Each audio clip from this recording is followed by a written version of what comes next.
Hello, everybody. Welcome to the first annual Prehistoric Live event. It's going to be a simple event. If you have questions, feel free to just put them in the chat whenever, and we'll have a Q&A session for each speaker at the end.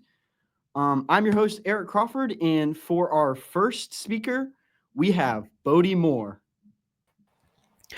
Hey everybody, I'm Pieter-Jan Moore, and I'm so pumped you guys are here today. I'm a teen paleontologist, paleo artist, and the founder of my own community called Club Dynamite, where I teach kids and teens all about the prehistoric world in fun, weird, and totally awesome ways.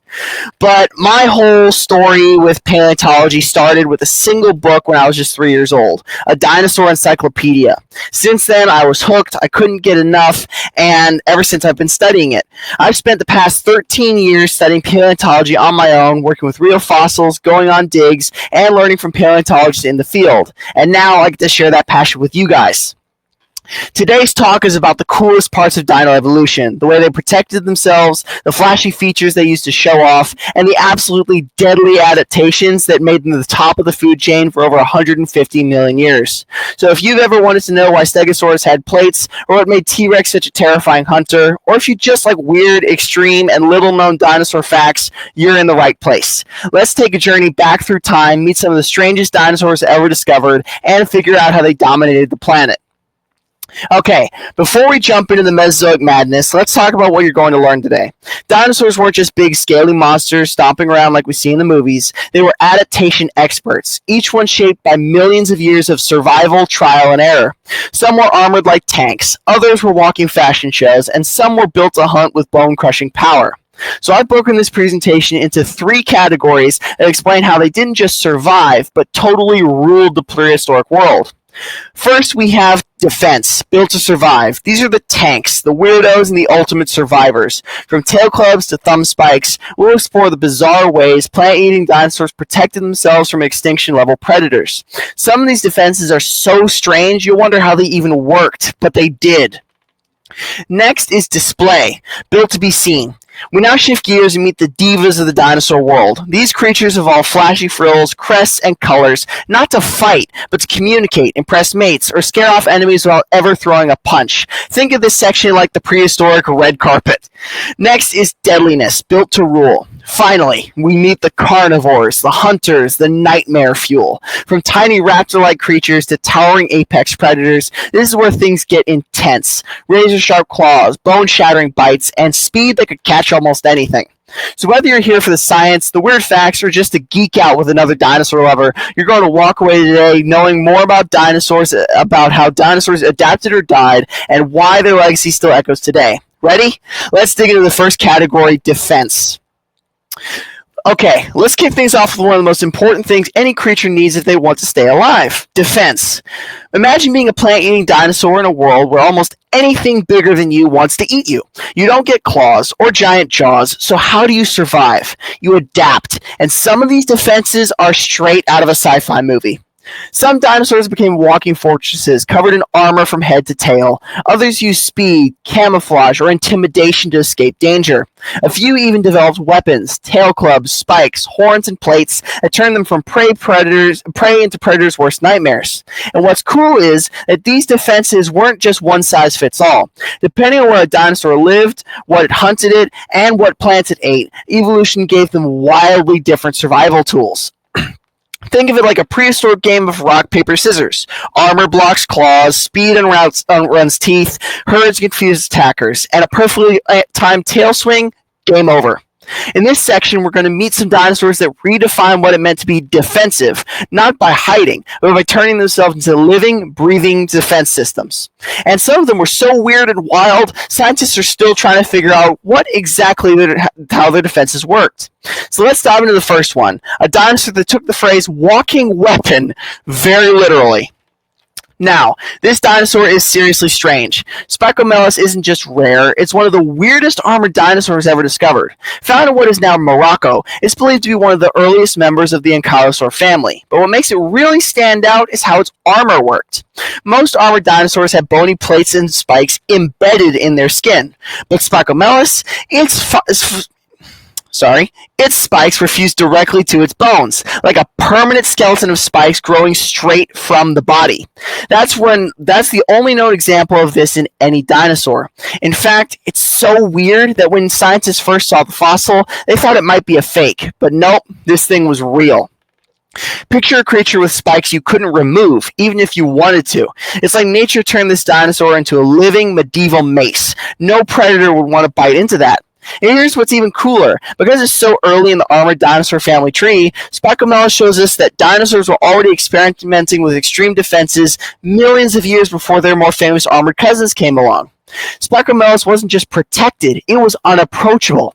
If you were a predator, you had to ask yourself, is it worth breaking my teeth for a bite of this thing? Now, this is one of the strangest dinosaurs ever discovered. Therizinosaurus looks like a creature straight out of a nightmare, but it was a plant eater, standing over 30 feet long with massive claws stretching up to 3 feet each, a pot-bellied body, and a long neck covered in feathers. It's like someone mashed together a sloth, a giant chicken, and a horror movie villain. Its name literally means scythe lizard, and one of those claws tells you why. They weren't short stabbing claws like a raptor's. They were long, curved, slicing weapons, each one like a massive blade. But here's the twist. Therizinosaurus wasn't a killer. It used those claws for feeding, maybe to pull down leaves or strip branches. But that didn't make it safe. Those claws were perfect for defense, and if a predator like Tarbosaurus came along, it might have gotten a face full of Freddy Krueger fury. Its strange shape and slow-moving body suggest it relied on intimidation and sudden slashes to scare off attackers. If it got cornered, it could dish out some serious damage, especially to a predator that thought it was an easy prey target. Therizinosaurus is proof that not all scary-looking dinos were hunters. Sometimes the creepiest claws belong to a peaceful giant with a killer defense system. Now, Iguanodon doesn't always get the love it deserves, but it was one of the most successful and widespread dinosaurs of the early Cretaceous, and it had one feature that makes it stand out from almost any other herbivore: its thumb spike. It wasn't just a pointy finger, it was a thick, conical spike that stuck out from its hand like a built-in dagger. Scientists still debate what it was used for, but the most likely reason? Self-defense. Imagine a predator rushing in. Iguanodon could have reared up on its hind legs, raised its arms like a boxer, and jabbed forward with those thumb spikes right into the side or face of an attacker. And unlike stegosaurs or ankylosaurs that relied on tail weapons, this was a close-range counterattack like getting punched by a knife. But that wasn't its only trick. It had strong legs and could run on 2 legs if it needed to. It likely traveled in herds, which meant more eyes to spot danger and more bodies to defend the group.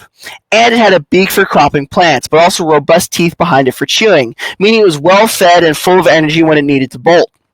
Iguanodon shows that defense doesn't always mean armor. Sometimes it means clever design, teamwork, and a secret weapon hidden in plain sight. Now, when you think of ceratopsians, you probably imagine sharp horns like Triceratops, but Pachyrhinosaurus broke all the rules. Instead of a long pointed horns, it had a massive flattened bony mass called a boss right on its nose. It looked like a prehistoric battering ram glued to its face. This unique feature has puzzled paleontologists for years. What was it for? The boss may have been used to slam into predators like a wrecking ball, delivering crushing blows with its massive skull. Or more likely, it was used in interspecies combat, rival Pachyrhinosaurus squaring off, shoving and locking heads like modern-day musk oxen or bison. Combined with a muscular neck and reinforced vertebrae, this dinosaur was basically a walking tank built for headbutts. But Pachyrhinosaurus didn't just rely on one trait. It was part of a tight-knit herd, safety in numbers. Fossil evidence shows entire groups of individuals preserved together, suggesting they traveled and possibly defended each other, especially the young. And it wasn't small. This beast reached over 20 feet long, so even without horns, few predators would take it on lightly. Pachyrhinosaurus proves that power doesn't always come from sharp points. Sometimes about raw strength, bold design, and an unbreakable skull. Now, with sauropods, you probably imagine peaceful, long-necked giants munching on trees, slow, harmless, and seemingly just big. But Shunnosaurus didn't get that memo. This 30-foot dinosaur from the Middle Jurassic of China had something no other sauropod is known for: a tail club. Yes, a tail club, like an ankylosaur, except this one was swinging from the back end of a plant-eating giant. The club was made of fused vertebrae and bony growths, creating a heavy mass at the end of its tail. tail. This turned its tail into a blunt force weapon, capable of shattering bone or breaking legs. Predators that got too close, like early theropods, might have been met with a surprise tail swipe that cracked ribs or sent them flying. Shootosaurus challenges the idea that sauropods only use size for defense. While it wasn't the biggest sauropod, it made up for that with adaptability, showing that even herbivores had to innovate and survive in a predator-filled world. Its body was also built for action. Shorter neck than most sauropods, possibly allowing more balance and mobility for swinging that tail. More compact frame, meaning it didn't need to be huge to be effective. Shootosaurus shows us that even among the giants, some dinosaurs fought back, and did it with a tail-smashing twist. Now that we've armored up and defended ourselves, let's shift gears, because some dinosaurs didn't just want to survive, they wanted to be seen. This is the world of display, the flashy, the flamboyant, the fantastic. These adaptations weren't about fighting off predators or blending in, they were about standing out. In nature, survival isn't just about strength, it's about communication, attraction, and identity. From birds with fancy feathers to lizards that flash bright colors, animals today still rely on display to find a mate, recognize their own kind, warn rivals or predators, and show off dominance. And dinosaurs? They took display to the next level. Some had giant head crests that worked like built-in speakers, neck frills that may have flushed with color, feathers in bold patterns and hues we've only just begun to uncover. Even species we once thought were dull and drab are now being reimagined with vibrant colors, elaborate behaviors, and complex communication styles. This next section is about the dinosaurs who strutted, flashed, sang, danced, and dazzled. You'll meet creatures with living billboards on their backs and heads, and even one with a musical instrument growing out of its face. So if defense was about staying alive, then display is about being unforgettable. Let's meet the Mesozoic's most dramatic divas.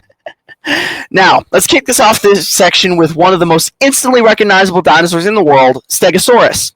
With its row of tall, diamond-shaped plates running down its back and its spiked tail, the legendary Thagomizer, Stegosaurus is often seen as a walking tank. But believe it or not, most scientists now think those back plates weren't just for defense. So what were they for?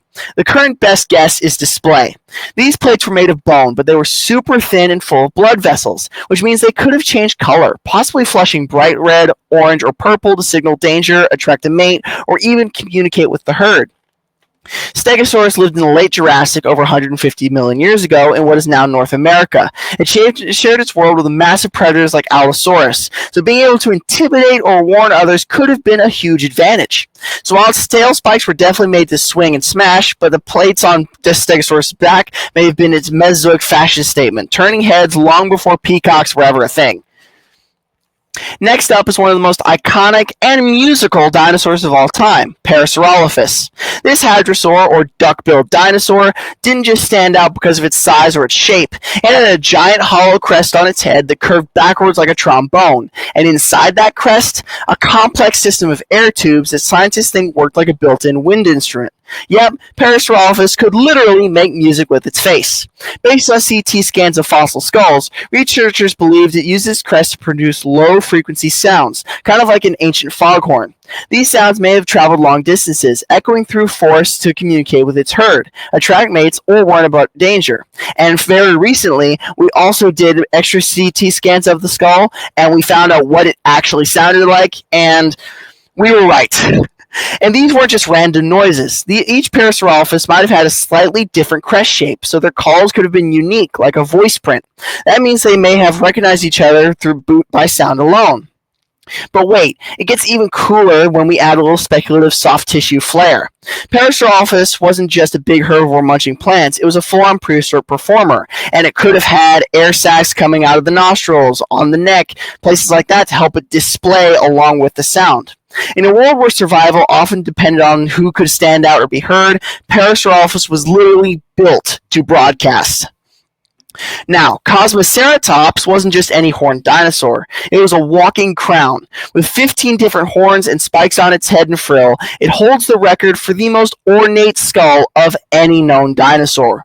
Its name literally means ornate horned face, and for good reason. It lived what is in now Utah, around 76 million years ago, in a lush coastal ecosystem teeming with life. Unlike Triceratops, though, Cosmoceratops had short brow horns that curved downward, almost like a mustache, and a frill that looked like a royal headdress. Scientists think these bizarre horns and frill shapes weren't for defense, but for species recognition, display, and maybe even mating competitions, like a dinosaur beauty pageant. Cosmoceratops didn't just survive, it stood out, strutted its stuff, and made you sure you noticed it. And it was the ultimate prehistoric show-off. Let's talk about one of the most bizarre sauropods ever discovered, Bajatosaurus. This long-necked dinosaur didn't just have size on its side, it had straightforward curving neck spines that looked like something straight out of a sci-fi movie. Imagine a diplodocus, but with a row of massive curved spikes swooping over its head like an upside-down rake. Now here's the thing. These spikes weren't designed for offense. They were probably way too fragile to be used like a club or a spear. So why have them? One theory is that they were used for display, like a peacock's tail or a deer's antlers. They may have made Bajatosaurus look bigger, more intimidating, or simply more fabulous. In a herd of sauropods, having spines that looked like prehistoric parade floats could help to attract attention or show off strength without needing to fight. Another theory is defense through deterrence. Those spikes could have made it hard for predators to grab the neck, like wearing a spiked collar. But either way, they're one-of-a-kind adaptation in the sauropod world. It wasn't just big, though. It was bold. Bajatosaurus didn't just exist, it advertised. Now, Concavenator is one of the strangest theropods ever discovered. Found in Spain, this mid-sized predator had a mysterious hump on its back, created by two tall neural spines in front of its hips. No one knows exactly what it was for, but it definitely made Concavenator stand out from the crowd. It lived during the early Cretaceous, about 130 million years ago, and was a close relative of Carcharodontosaurs like Acrocanthosaurus and Giganotosaurus. This predator walked on two legs, had sharp claws, a mouthful of serrated teeth, and was likely a fast, active hunter, but it's the hump that steals the show. Some scientists think the hump might have been used for fat storage, thermoregulation, or most intriguingly, display. Concavenator is proof that even deadly dinosaurs had a flair for the dramatic, and sometimes the weirdest features had the loudest voices in the prehistoric world. Now, we've seen how dinosaurs protected themselves, how they showed off to the world, but now it's time for the most intense part of our journey, deadliness. These are the predators, the meat eaters, the rulers of the food chain. But here's what might surprise you. Not all deadly dinosaurs were massive, monstrous T-Rexes. In fact, some of the most terrifying traits came from the smallest and strangest hunters. In this section, we'll meet 5 carnivorous dinosaurs, each representing a different size class, from tiny to gigantic, and each one evolved a unique way to kill or hunt. Some were fast, some were strong, and some were just downright bizarre. Deadliness wasn't just about sharp teeth, it was about strategy, adaptation, and evolution. The best hunters didn't just survive, they shaped entire ecosystems. And we're not stopping at just the fossil evidence. We'll also look at what these predators might have looked like or sounded like with soft tissues, things like throat sacs, display structures, or even sensory adaptations that never fossilized. So if you're ready, let's dive into the world of prehistoric predators, from the quick and quirky to the colossal kings of carnage. Let's start small, but deadly. Noasaurus was a tiny carnivorous dinosaur from South America, and despite its small size, only about 6 to 8 feet long, it was a serious predator. What made it stand out wasn't its size or speed, but its unusual foot claw, a sharp, curved weapon that looked a lot like the famous raptor claw from Velociraptor, but it evolved independently. That's right, this is a case of convergent evolution, where two completely unrelated dinosaurs ended up with similar deadly tools. Noasaurus used its foot claw possibly for grappling prey like a velociraptor, climbing, or even slashing during ambush attacks. It belonged to a group called the Noasaurids, part of the wider Ceratosaur family. These dinosaurs were agile, lightweight, and extremely efficient at hunting small animals, lizards, mammals, maybe even some baby dinosaurs. So even at the smallest size, dinosaurs like Noasaurus show us that deadliness isn't about size, it's about specialization. Tiny, smart, and equipped with nature's switchblade, Noasaurus was a miniature menace. Now let's look at a small predator with brains, balance, and a beak full of teeth, Brutoraptor. This dinosaur lived in what is now Patagonia and was part of the Untitled Unaloginae. Yeah, Unaloginae. A group of dromaeosaurs or raptors from South America. But like its famous cousin Velociraptor, Butyraptor had some very weird features. It had long arms and hands, ideal for climbing trees or gripping prey. Its snout was long and narrow, lined with tiny needle-like teeth that were perfect for capturing slippery animals like lizards or fish. It was about the size of a turkey, but with a tail like a balancing pole. It could dart through the trees and terrain like a prehistoric ninja. Possibly, evidence suggests Butyraptor may have lived in forests, and possibly even hunted in the trees, an unusual trait for most raptors. Its agility, speed, and sharp senses made it a serious predator, especially for smaller prey. So while it wasn't large, Butyraptor proves that intelligence, agility, and adaptability made some of the deadliest hunters on the planet. Not to mention, it could probably climb better than almost any other predator in its world. Now let's talk about Megaraptor, a dinosaur that has kept paleontologists guessing for decades. Despite its name, Megaraptor wasn't a true raptor like Velociraptor. In fact, when it was first discovered, scientists thought its giant claw was from its foot, like a dromaeosaur, but it turned out to be from its hand. That's right, Megaraptor had massive curved claws on its fingers that could grow over a foot long. Picture Freddy Krueger arms on a dino the size of a truck. It lived in what is now South America during the late Cretaceous. It had a slender, agile build, built for speed and slashing. Its exact classification is still debated. It might be a giant Allosauride, a Tyrannosauroid, or something else entirely. Currently, it's its own group. What we do know is this. Megaraptor had razor-sharp claws, a long snout, and a light body, all built for quick attacks and fast retreats. It may have used its claws to slash prey open, pin them down, or climb through thick vegetation during a hunt.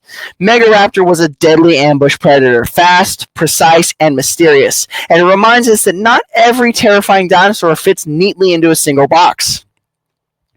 Now let's level up to Seats bucorum, one of the largest predators to ever stalk North America, before T-Rex took the crown. Seats was a massive meat-eater, growing over 30 feet long and weighing several tons. It lived during the early Cretaceous around 98 million years ago, right before Tyrannosaurus became dominant. In fact, Seats may have been one of the last apex predators before the rise of T-Rex and its relatives. Seats belonged to a mysterious group called Megaraptorans, possibly distant cousins of Allosaurs. It had long legs for powerful strides and jaws full of serrated teeth for slicing through flesh. It likely hunted large prey like hadrosaurs or early ceratopsians, and nothing else around was big enough to challenge it. Imagine a dinosaur so fierce that it kept early tyrannosaurs in check. Seats was the nightmare of its era, a shadowy hunter in a world full of giants.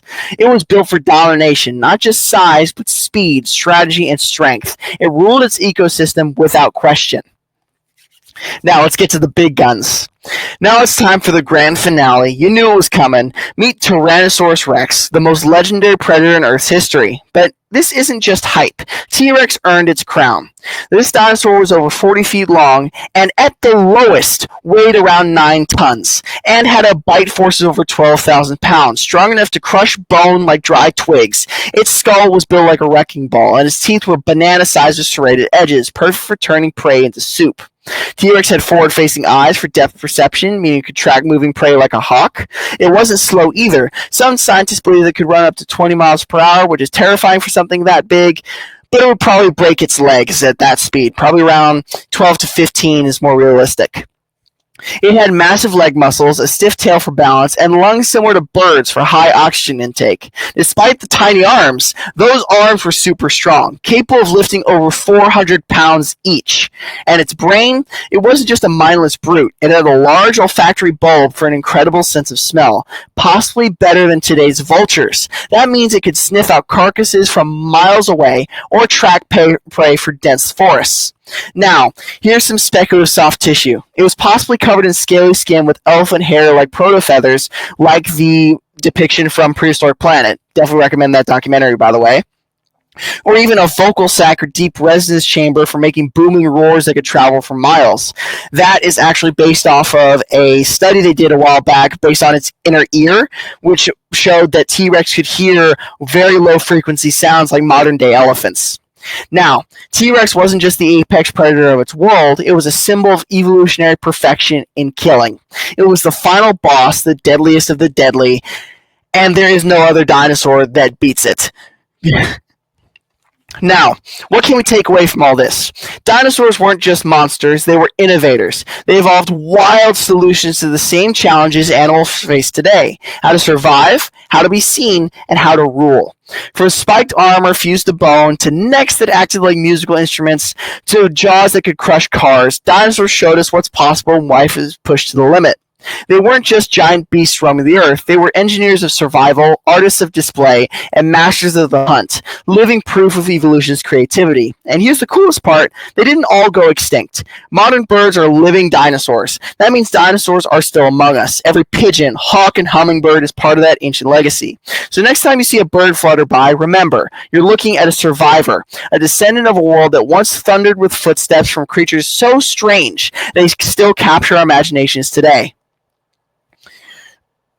Now, before we wrap up and get into Q&A, I've got a thank you gift for you guys just for listening to me.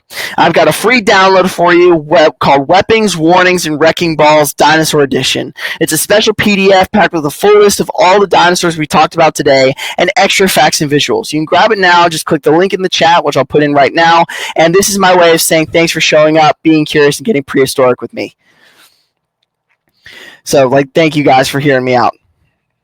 All right. Well, that was wow. That speech just blew me away, really. So, I guess we're in the Q&A section. Does anybody have any questions? We got some time to kill, so yeah, any at all.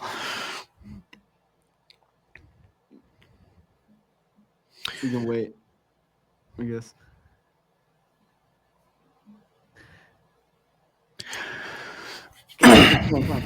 So, could you maybe expand on some of the possible natural environment things that could have caused certain evolutionary diverges to civilization? Yeah. So, pick one of the categories that I went over. Pick one. Just talk about sauropods. Okay. What led them outside of just predators to possibly get as big as they are?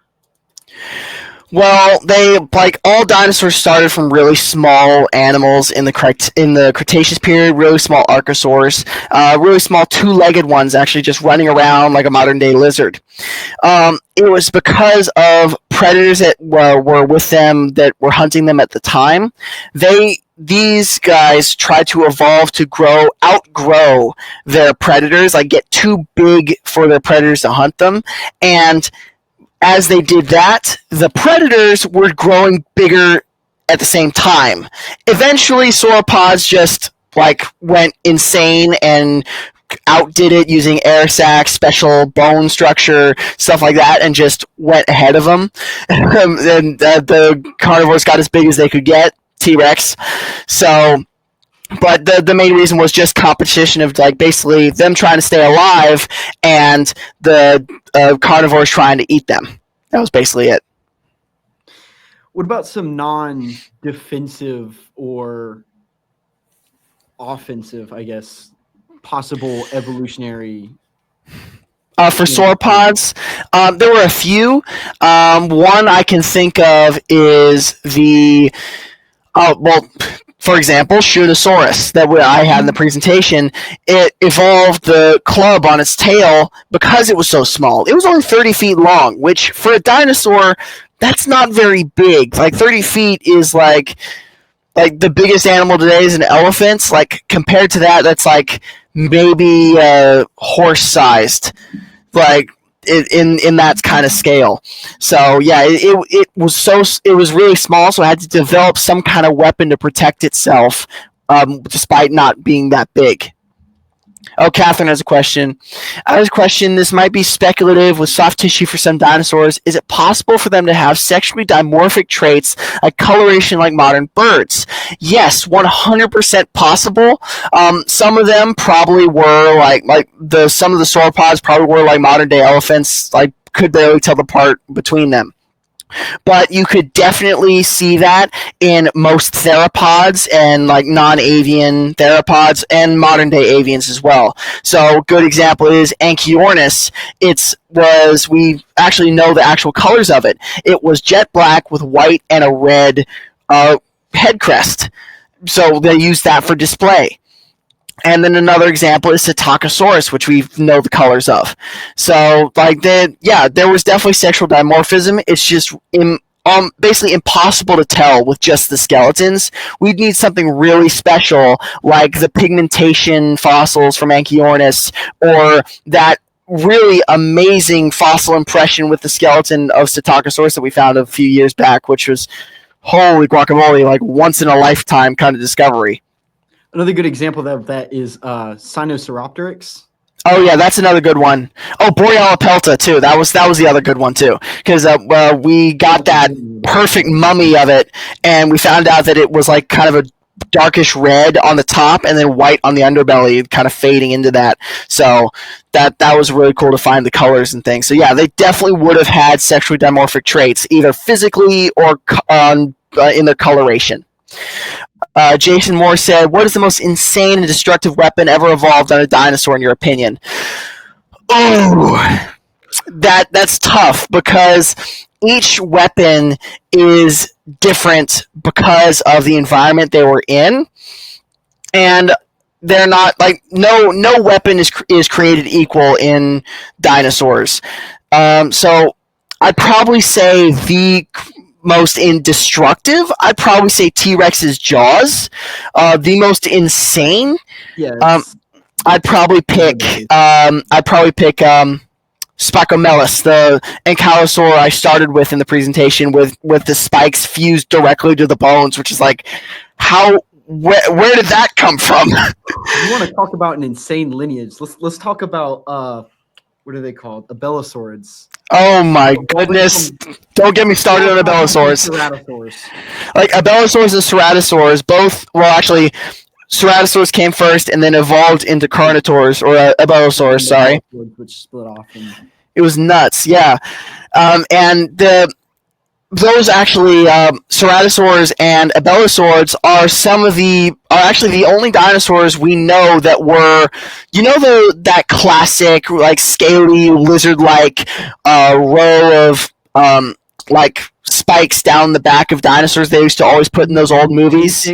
Depiction like of that. Any dinosaur, scaly, bumpy derm kind of thing. Yeah, like that. Well, Ceratosaurs and Abelisaurs had that. So they were basically like those old classic depictions of dinosaurs, like the scaly lizard-like kind of thing. Jason Moore said again, "So cool. Spicomelus had spikes fused directly to its bones, unlike any other vertebrate.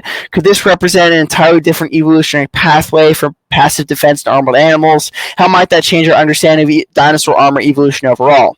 Well, Spicomelus was one of the earliest ankylosaurs that we know of. So back then, like Spicomelus and some of the other ones, they were experimenting, trying to figure out what works, what was the best kind of defense, what worked best for them.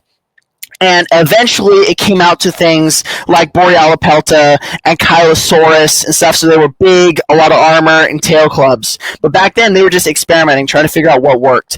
And Spicomelus was only back then, long before the modern day ankylosaurs, like modern day when I'm saying Cretaceous period ankylosaurs. It didn't survive until then, so it didn't work for long enough. Do fossils ever help you? Haley Garcia said, "Do fossils ever help you learn about ancient diseases or ecosystems?" Yes, actually. So we can look at dinosaur bones and we can see certain kinds of injuries on them. So we can see if a dinosaur had bone cancer, or we can see if they broke a bone, like in Big Al, the famous Allosaurus fossil. We saw where he got a Stegosaurus thagomizer. I think it was in his hip, and the thagomizer got healed around by the bone.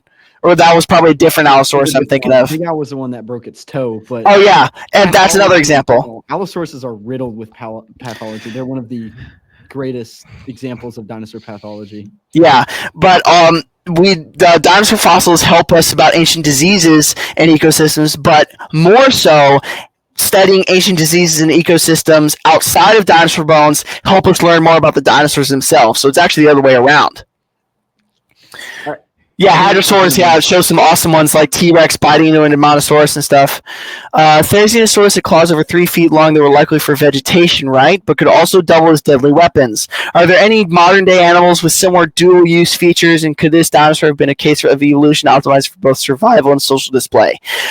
Yes, so there are some modern-day examples like the giant South American anteater. Like you guys know, it's the one with a really long face, big bushy tail. Like everybody knows what a giant South American anteater looks like. So those guys have giant claws where they dig into ant hills, but they can also just like freaking gut you if they hit you. So that's one example. But one of my favorite examples, but it's not modern day, it's from a few thousand years ago, is Megatherium, which was the giant ground sloth from South America, which was, if I remember correctly, it was like as big as a car, or like elephant sized. Pretty much. Yeah. Give or take. Yeah, and then case of evolution optimized for both survival and social display. Yes, so optimizing for survival, like eating, so it can like pull down branches from trees and help find itself food.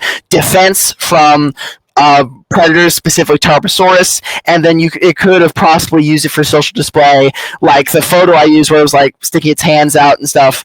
So we don't know exactly what their behaviors could have been, but we can speculate, and that's one of my favorite parts of paleontology. Like we can like have some crazy ideas about what could have happened and stuff like that.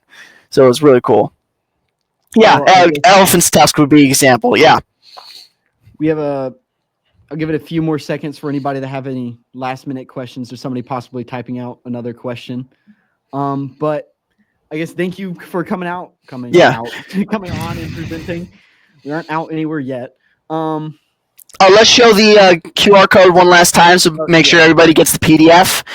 So everybody scan that QR code or go to this link in the chat and go download that PDF. It's basically got profiles of every single dinosaur I talked about today, and in the back there's also an extra thing for you guys to check out. So I hope you guys enjoyed my presentation. And then any more questions? Last question.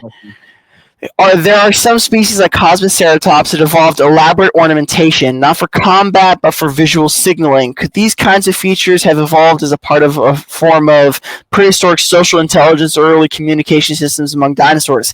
Yes. So another good example is Parasaurolophus having that big, long, like, what was it, like 4 or 5 foot long crest on the back of its head, if I remember correctly, and that was possibly brightly colored, so it could help communicate with other Parasaurolophus in its herd, or with Cosmoceratops having that giant ornamentation of downward curving horns on its head, things like that, so that other of its own species will notice, oh hey, that's another Cosmoceratops like me, or that's another Parasaurolophus like me, and stuff like that. And they would probably use that to display against other males for mating rights or against predators to scare them away. So yeah. All right. Well, thanks everybody. Thanks again for coming on. It's always an honor to have people like you and just people in the paleo community on, but I think we're getting ready. We have our next speaker in the queue. I was about to say in the house, but both work. So I guess if you have any final words. Well, I hope you guys enjoyed. I'll see you guys in the next one. Let's get prehistoric. All right, and now we have our next speaker, PJ from FossilEmpire. I guess take it away, man. Hi guys, thanks for having me again back on the show, and this time interactive with everybody. And first of all, it's quite an honor to be on the show, and definitely as not really into paleontology as a scientist, but as a collector. And I think that's a big honor, because there's a lot of people who are in the scientific area that would like to be in the show as well. And for me, it's an honor to speak here among many guests with renowned collections and a lot of paleontology in the background, in fact. So I'm very honored to be here again. Well, first of all, if there's any questions for me as a collector and how I started, feel free to shoot them out and let me answer them for you. So I hope everybody can understand me well and everything is clear because I'm doing this at the attic. This is my dino room, and I'm glad to show you some pieces of my fossil collection. Most of them are mine.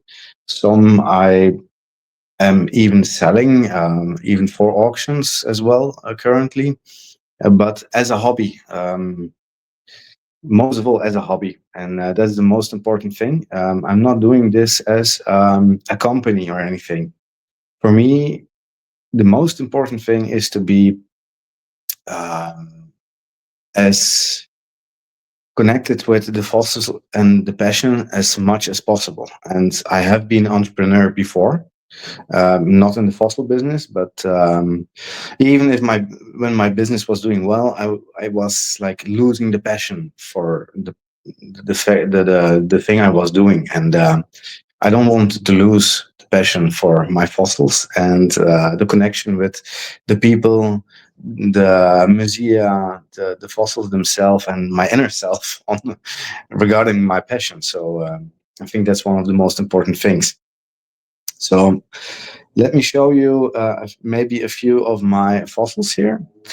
Wait, no, let me start with what is important to have as a collector, because most of you guys will probably have a lot of stuff already, but I can imagine there's also a lot of people that are just starting to collect. So maybe it's important to know, where do you start? And as for me, it started with a passion. It starts as a small kid, but in the meantime, I've met people from all over the world that are not uh, that did not start as young as I did, and there's nothing wrong with that. But I think most important thing is to know what you're doing, and if you are not knowing what you're doing, then you might get in in trouble, because let's say fossil business while collecting is a very gray zone. Um, Everybody can collect, everybody can sell, and often we see a lot of fossils that shouldn't be on the market, or in the case of illegal, but also in the case of fake, reconstructed, and in some cases that's okay. When the communication about it is okay, when it's well communicated, something is restored or anything, then it's okay, of course. But therefore, it's very important to know what you're doing, and that is not always easy. Even I learned that the hard way, and yeah, that's sometimes an expensive lesson. So, give me a minute. Yes, there we go. Well, first of all, for me, books, books, YouTube, podcasts like these are very, very important as well, because you learn a lot about dinosaurs, about fossils, and everything. So, I think that is extremely important. If you're not knowing what you're doing, you really get in trouble. I see auctions every day selling, yeah, carved bones, not even a single piece of real fossil inside of them. So that's painful because a lot of people pay a lot of money for them, and yeah, that's sad because they lose money. Maybe they will never know their authentic piece is definitely not authentic and fake. So that's very sad because also the auctioneers often know these things. Not talking for all the auctions, of course, but some some some of them. Not call the names. Anyway, for me, it was important as well to have the books, as I said. I have a few books here, like This one probably you know. Very important, but also books about dinosaurs. This is in Dutch because I'm from Belgium. What did they look like? Yeah, all those stuff. Very important to know. But also the fossil books as well. The value of fossils, because value is an important thing. It is important, but in the end, people come to me because of a certain experience, and they come to me and say, "Yeah, what is the value of this fossil?" It's very hard to say because you have to see the fossil. You have to know, is it documented or not?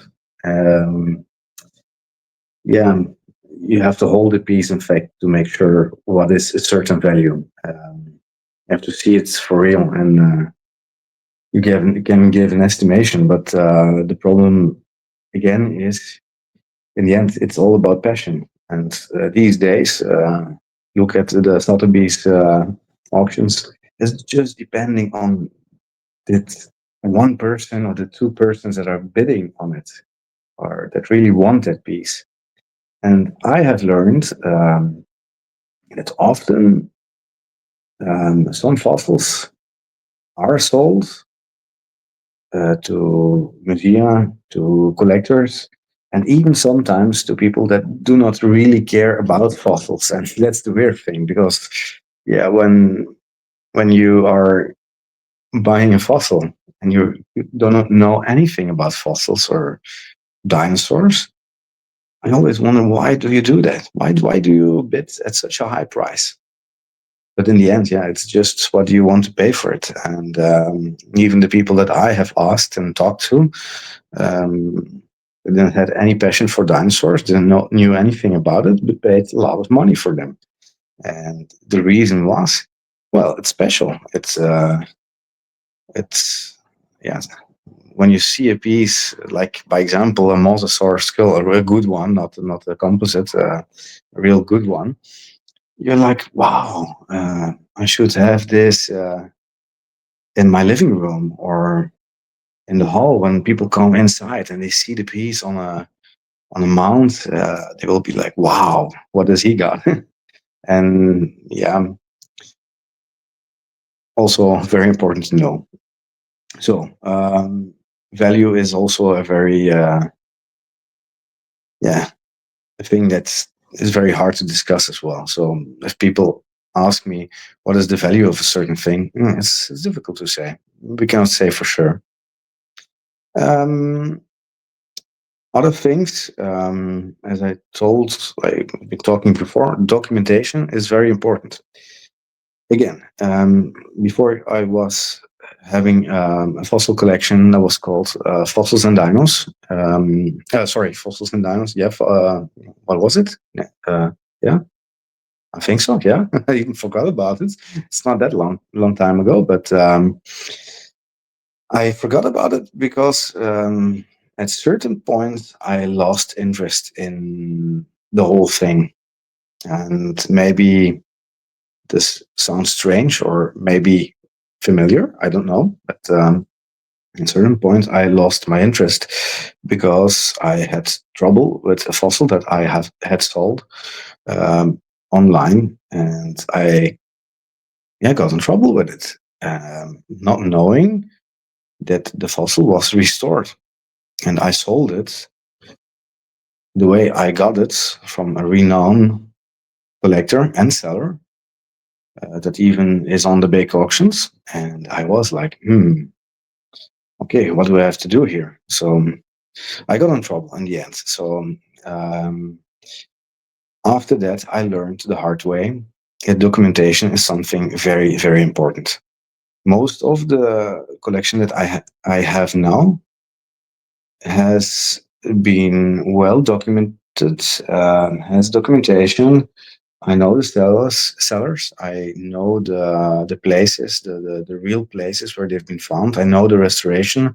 I know most details of the fossils that I have. So in case that I want to sell them one day or another, I can deliver the right documentation. And please take that to heart and don't forget about it, because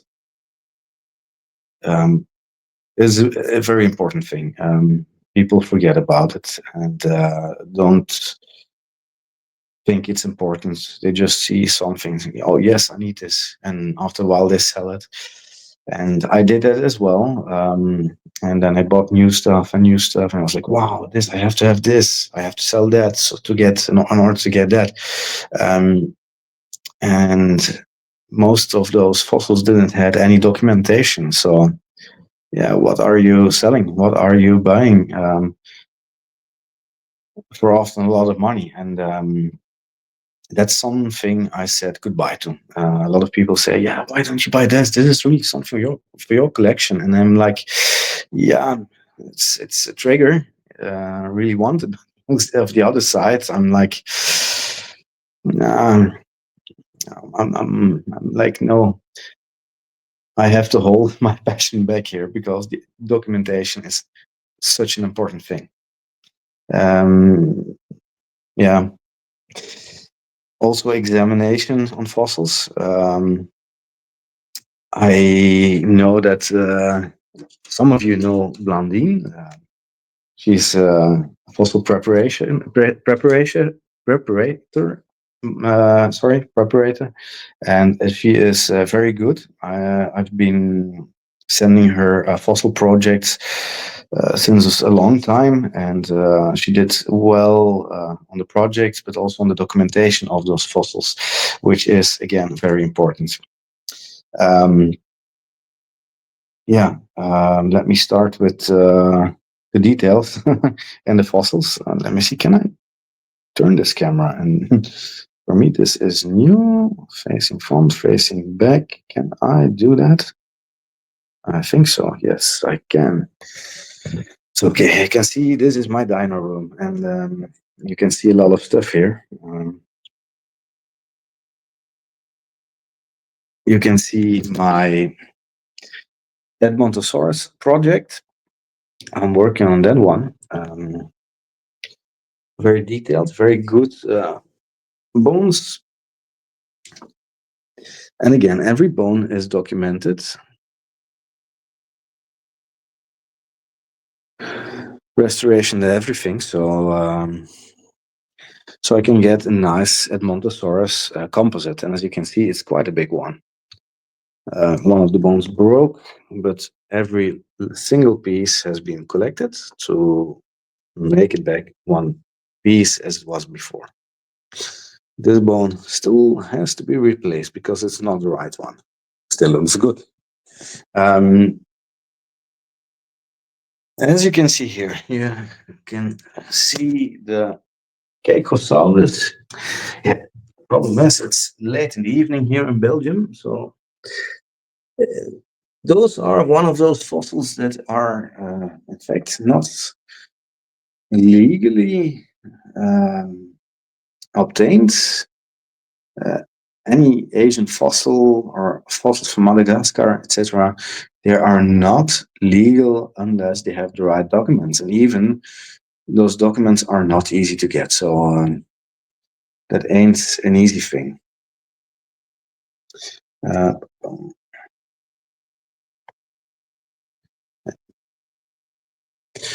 On the other hand, you can see here some real nice maxilla from Edmontosaurus, and as you can see, they are quite big.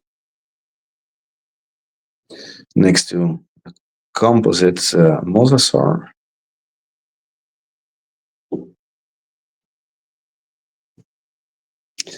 So my dino room has some nice objects, if I can say that. But the most important are those that are well documented. And as you can see, there's two maxilla of the Edmontosaurus. Well, don't mind the mess, because it's a bit of the place where I'm working on the fossils, and I'm gathering them. So if there's any questions, please let me know. As you can see, here is a mosasaur skull. This one is very well documented. and has been sold. But I'm having this piece here from Carlo Bonta Auctions, who is selling this piece, and I'm helping them to sell this. It's an international auction in Belgium, by the way. Nice, beautiful fossils, but as you can see, some of the fossils are not from America or not from the United States. And in that case, it's important to have the right documentation as well. Let me talk about one of those things here. You can see this is a T-Rex tooth, 4.2 inches. Has a crack in it naturally, so that means that it was broken off during its lifetime, and not something that cracked or broke off while excavation was going on. So, yes, very nice one. I've been considering of having it restored in the natural way. I've been asking very important people about this, and they all said, if I were you, please keep it the way it is, because it tells a story. Could be sold when it was restored, yes, exactly, but for more money. But on the other hand, losing its history and the authentic way it is would be very, very sad as well. So I'll keep it as it is. Very important when you're collecting, it's also to have some nice displays. And again, documentation on the back.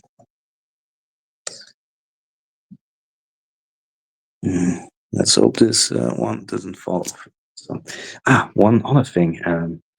Check this out. Important. Black light. Why black light? UV light is a way of telling if fossils are real or not. Real important. Also, when you're selling, something I do is using the black light pictures as well, or videos. Yeah, some other pieces here.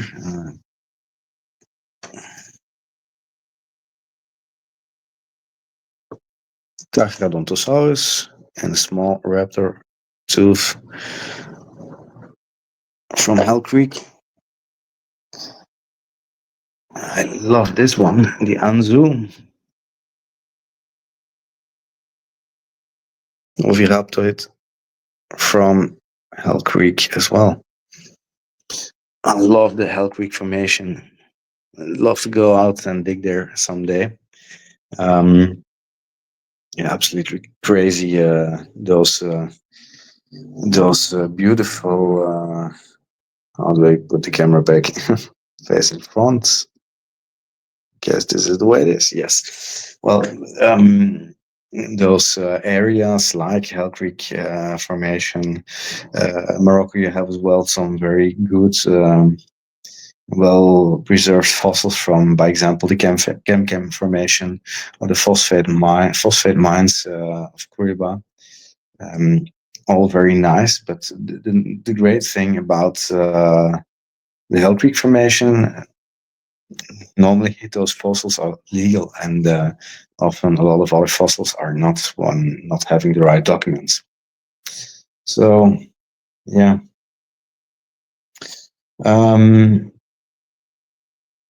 What do you want to know more? Well, because for me, like, the black light is one of the most important things to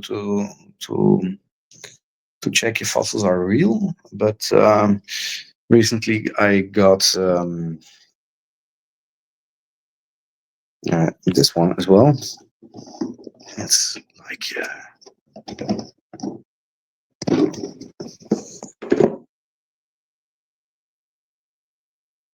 microscope to check if for details like feathers, ambers, trilobites, all those stuff. and correct measuring as well. One of my tools here, like I won't be the only one who was having this. Very important because as in inches as in metrics, it's important to have your measuring correct. And the lightning. Yeah, again, it's evening here in Belgium, so light is fading. It's about 10 in the evening. So yeah, light is getting a bit bad, but I hope you can see well, better than I can on the screen. Yes, documentation, as I said, is so important. So always, as a collector, always ask about documents, and if there are no documents, reconsider the price and reconsider if you should buy them or not, because yeah, it's such an important thing. Something I learned the hard way. I'm not the only one, so yeah, very important. Again, let me check. I don't know if there's any questions. Okay, there is a question.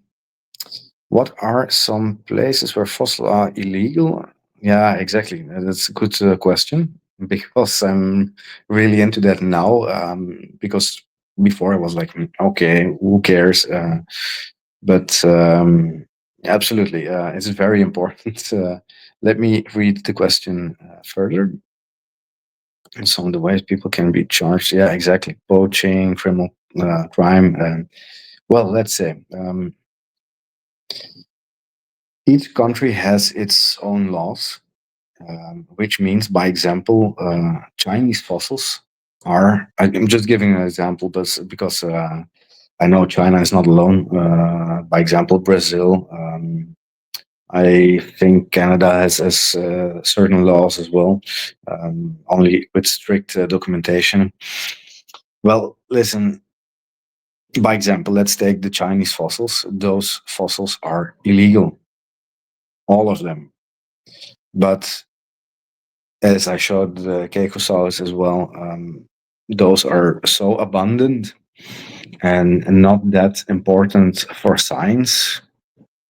Although everything is important to science, but let's call it that way. Not too important for science, and yeah, they let it go. But I know there was a guy, by example, who was selling at one of the big auctions in the United States a few years back, and yeah, he got taken out of the auction by the police, and they charged him severely while he was selling Chinese fossils, like that was, if I'm correct, certain fossilized eggs from Mongolia or China, and Psittacosaurus, if I'm correct, if I recall that well. So yeah, it depends on the country, because there are other countries like here in Europe that are like, okay, it's not our problem. But again, there are countries in Belgium, by example, Belgium as well.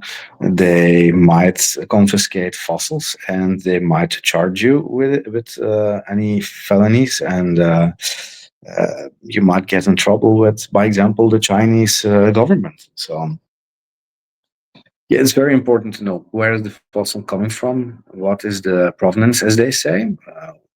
So yeah. Dinosaurs as well. Like I have a Pterosaurus claw here.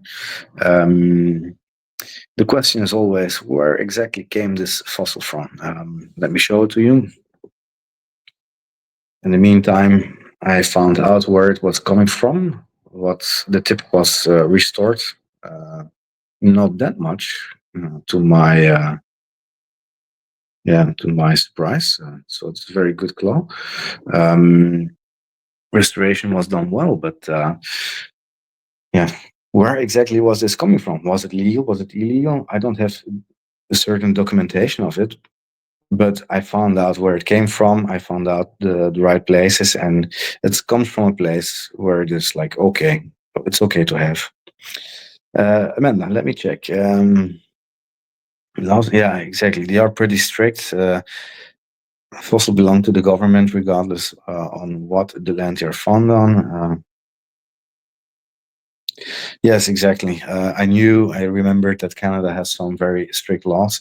I know by example because I had two or three, no, yeah, three amylites, very nice, but they had all the right documentation. If you don't have the right documentation or the right permits to find these certain fossils, it's illegal, and it's also illegal to sell those fossils. So, yeah, again, we're talking about something that is very important. So people forget about it, and it's good that you're saying this, Amanda, because there are so many people that don't know about it. Recently, I texted a message on Instagram as well to someone who was showing me fossils on a dig site, but it was not a dig site; it was just in nature. And I said, "This is Canada, so if I recall correctly, they have to stay in the ground like that." And he said, "Yes, I can't touch them. I mean, can't touch them, but I can't take them out. Can't sell them. Must leave them here." So he's taking pictures of them. Very nice as well, and it's cool to show also the fossils how they are on the surface sometimes. But yeah. Uh, Let me check this, man. Because I'm filming on the phone, it's a bit small for me here, but it's gonna work. Um,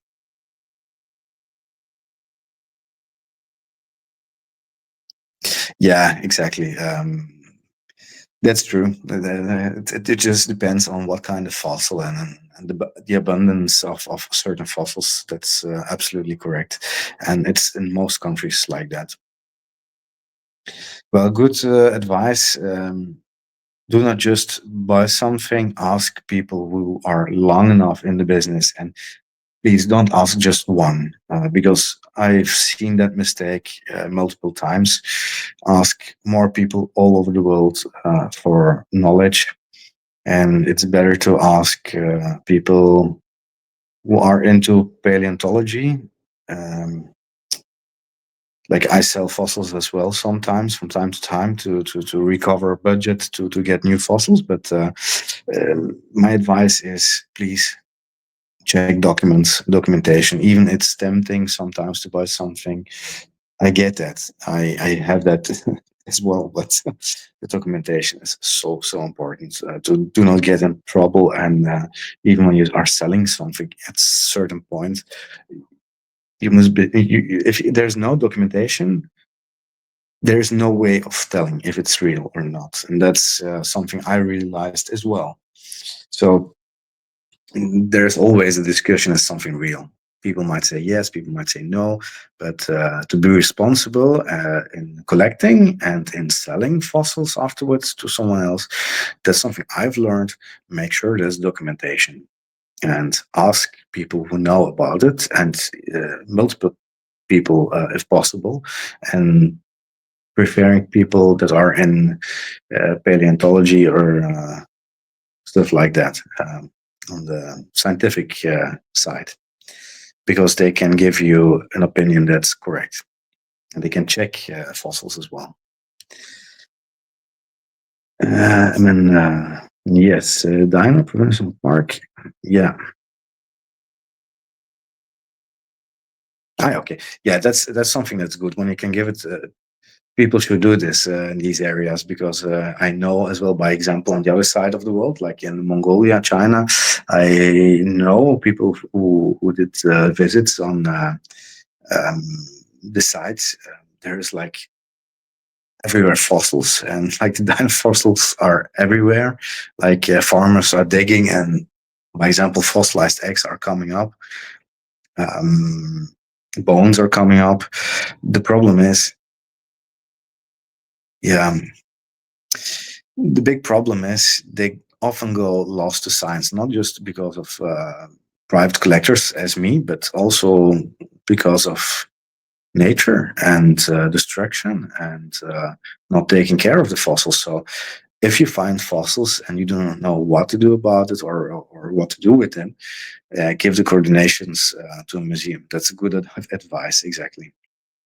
As well, if you have any questions, it's always good to ask someone who is in a museum or those things. And Eric, let's see, what are the laws regarding documentation without excavation? Well, it depends on the place you're in. By example, I know when you, by example, in Belgium, when you find, by example, a mammoth, it's not a dinosaur, but still a fossil. If I'm correct, you can keep it if it's on your ground and you find it. Even when I'm not sure if it's a public place, not really certain about it, but laws are very different about it. I know, by example, from a story that in Belgium there was not an excavation. I think they were digging for a road or a parking lot, and they found, I think it was the region of Antwerp, and they found like whale bones, and I think there were certain skeletons found, and yeah, if those guys said, yeah, we don't have time for this, just wreck them and delete them from history, okay, that's fine. But yeah, honestly, I'm very happy they didn't do that. They contacted immediately, they stopped working and immediately contacted the museum and they did the excavation. So it really depends on the country. So yeah, every country has certain laws. And again, by example, China, by example, Mongolia, Brazil, they say every fossil found in our country is from our country and can't be taken away. So even if you're having it, by example, in the United States, certain fossil, if there's no documentation, yeah, it's not yours, even if you paid for it. So that might sound very, very, very weird, but it is a fact. How did I get started? Well, let's start from the beginning. Fossils were my passion from, yeah, as my parents told me, 2 years old. I found some, I said as well in the podcast, I think, I found some fossils in nearby my house, and at 2 years old, and people are like, "What did you find?" And what did you find? And I was like finding a lot of fossils, like brachiopods and the pebbles, ferns nearby the coal mines that used to be here in the region, and that's in fact where it started. Then a certain museum, like in Maastricht, from known from its mosasaurs nearby. Also, the National History Museum in Brussels.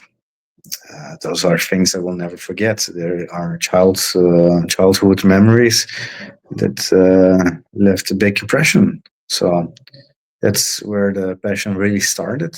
At certain films as well, and weirdly enough, it was not Jurassic Park that did the trick for me. It was one of the real old films uh, shown to me when I was a little kid. Don't even know what age I was, but my grandmother was showing me some certain old school movies with dinosaurs and stop motion, like I think Stegosaurus and Triceratops, like attacking with teeth and those things. So yeah, it was weird, but it triggered my imagination and my passion for these things because it really triggers me. And at certain points, yeah, you don't lose interest, but you're not occupied with fossils or dinosaurs anymore when you grow up, and at least in my case. And it was during the I think the COVID period, when Corona broke out, at a certain point I was like, okay, I have all the time in the world. We are in lockdown. I can't come out of my house. So I have to refine or reopen my old box of fossils, my passion for fossils.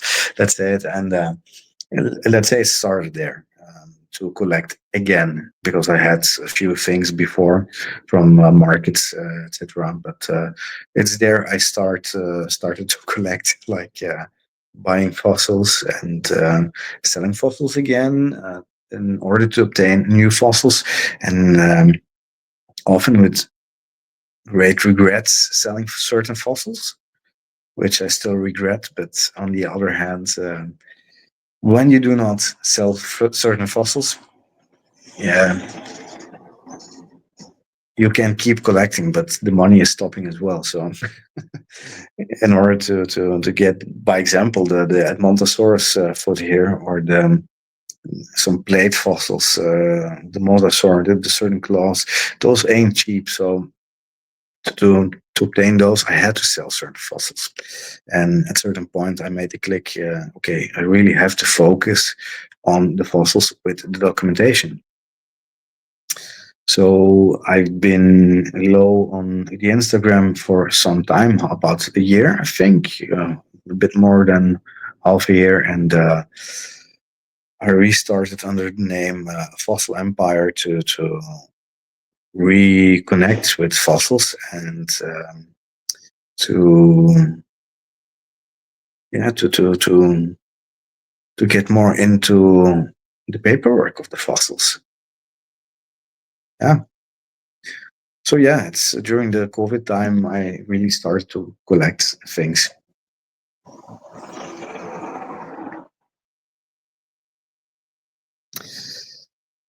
Do you collect fossils yourself or source them from others? Yeah, I know what you mean. What should buyers look out for to avoid? Yeah, good question. First of all, the documentation, and let me tell you, everybody can make a document. Yeah, this is fossil is real and is found by and in my collection. But what is it worth? For me, it's important that the person who's selling it is an official. Uh, yeah, even when it's an official shop online or real life shop. I prefer someone who has made the right documents with a signature,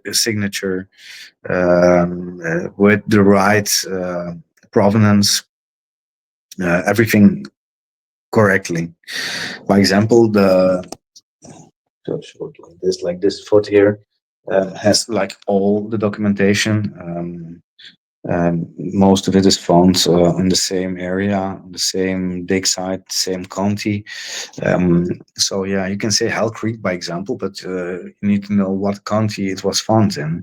Was it legally obtained by who?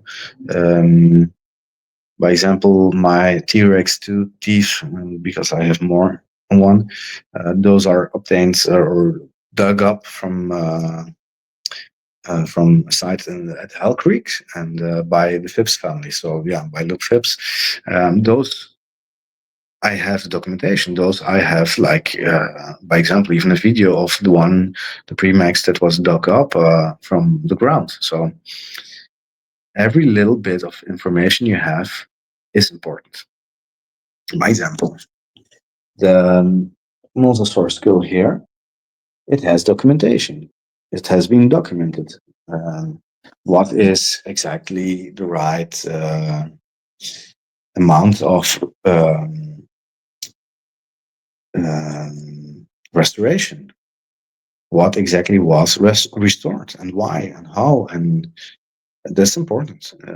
I think a lot of fossils from Africa these days are coming from, by example, countries in war crimes. A lot of money is going to probably to drugs or to arms. I think we must understand that. On the other hand, I'm like, yeah, obtaining fossils from certain countries as well, because even for scientists, it's very difficult to get there. It's not easy to find them. I think we got 2 more questions. Oop, never mind. Okay, then. All right. Well, that was PJ from Fossil Empires. I am sure he's exhausted. Like he said, it's like 10 at night for him.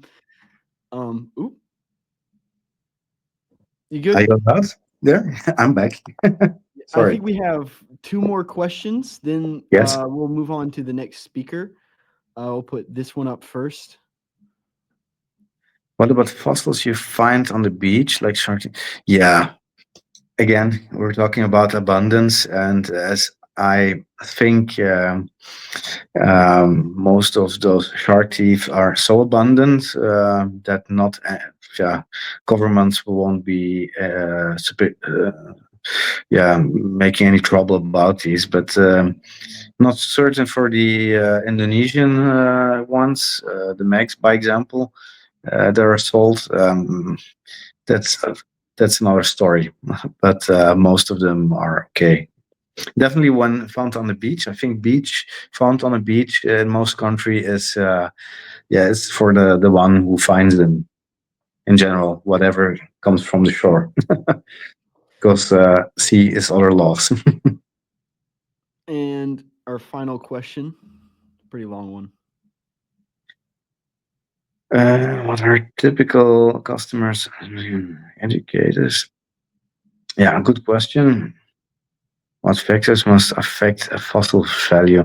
Yeah, what must affect? Well, definitely documentation. If you don't have the required documentation and often the right connections to people who sell, the right connections, the right places to sell them.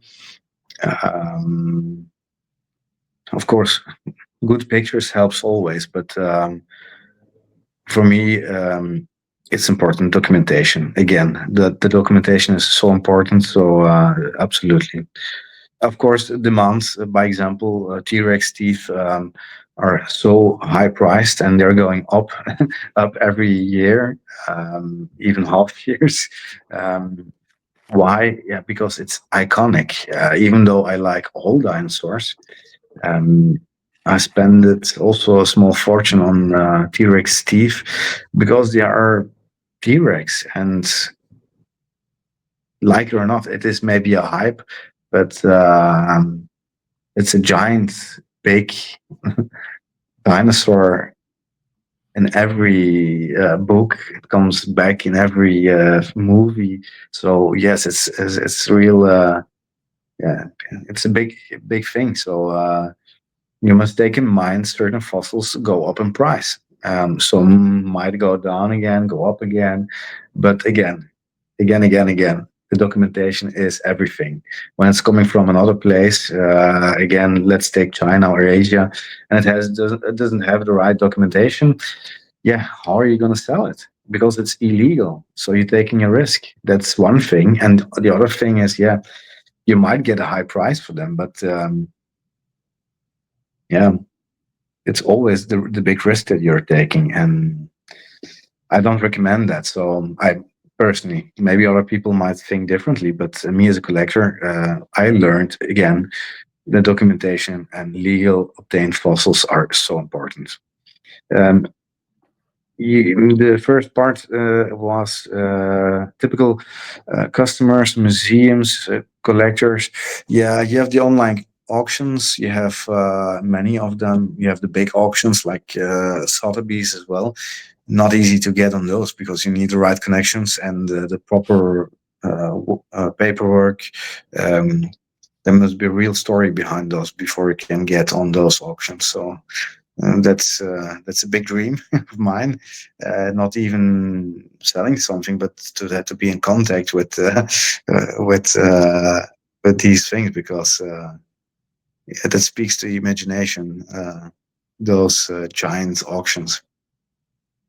But again, documentation, and yes, ask musea like the Natural History Musea everywhere, found in every country. Go ask them.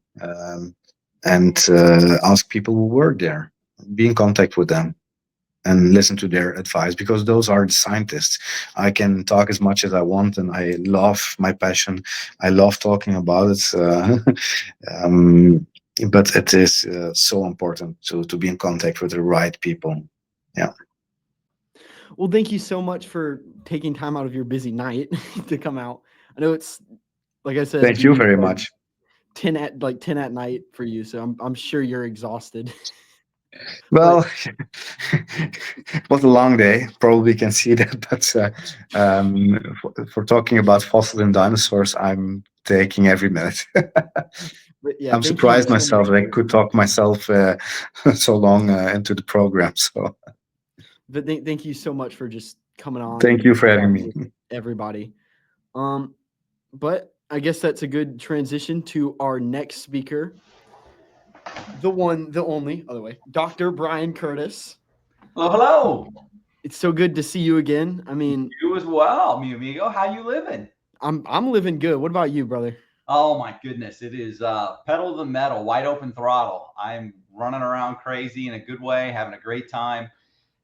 We've got so much going on, both at Fossil Crates and then just the world in general. It's pretty awesome. So Absolutely. can't complain. Or I could complain, I choose not to. That's the better answer. But I guess if you're ready to begin, I'll cue you in. Yeah, so I've got a Google Power. Do you want me? I'd like to run it on my end. Can I share my screen? Oh, absolutely. You can share your screen. I'll put it up there for you. All right. How do I do that? Let's see. Plus, that's the share the screen. Sharing screen is with 2 monitors. Sure. Let's see what we want. We want to do the entire screen. We'll do the window. Okay. Do you see that? Yes, sir, I do. You Right ready on. to begin? Yeah, absolutely. So if questions come up along the way, there's a certain spots that I can pause and we can check and see if anyone's had questions. I built in some off ramps and cul-de-sacs. So you heard him. If y'all have sections for questions, make sure you go ahead and just put them in the chat. And when those sections come up, we can ask them as we go along the way. Yeah, and unfortunately, let me stop sharing for a moment because I want to move the screen that you're on. I realize I have you. I'll put you over on this monitor. I have 4 monitors, so these types of things get a bit hinky and jinky. But we can go back to trying around whatever we're up to now. Let's see. Share the screen, and we will share that. And hopefully, you see sauropods with my sponsors around it, if you will. It's loaded. There it is. It's right there. All right. Ready to begin? We can dive Yeah. right in. So my name is Dr. Brian Curtice, and I am a dinosaur paleontologist out of the Arizona Museum of Natural History. And when COVID shut us down for an inordinate amount of time, my wife and I launched, Dr. Christy Lopez, launched Fossil Crates, where we knew where the bodies were. We knew where all the casts of specimens. So we worked out deals where museums we knew would need revenue. So we started selling casts of specimens that are in collections. And museums, for their research grades, or researchers, museums, collectors, schools, anyone that's interested was purchasing them.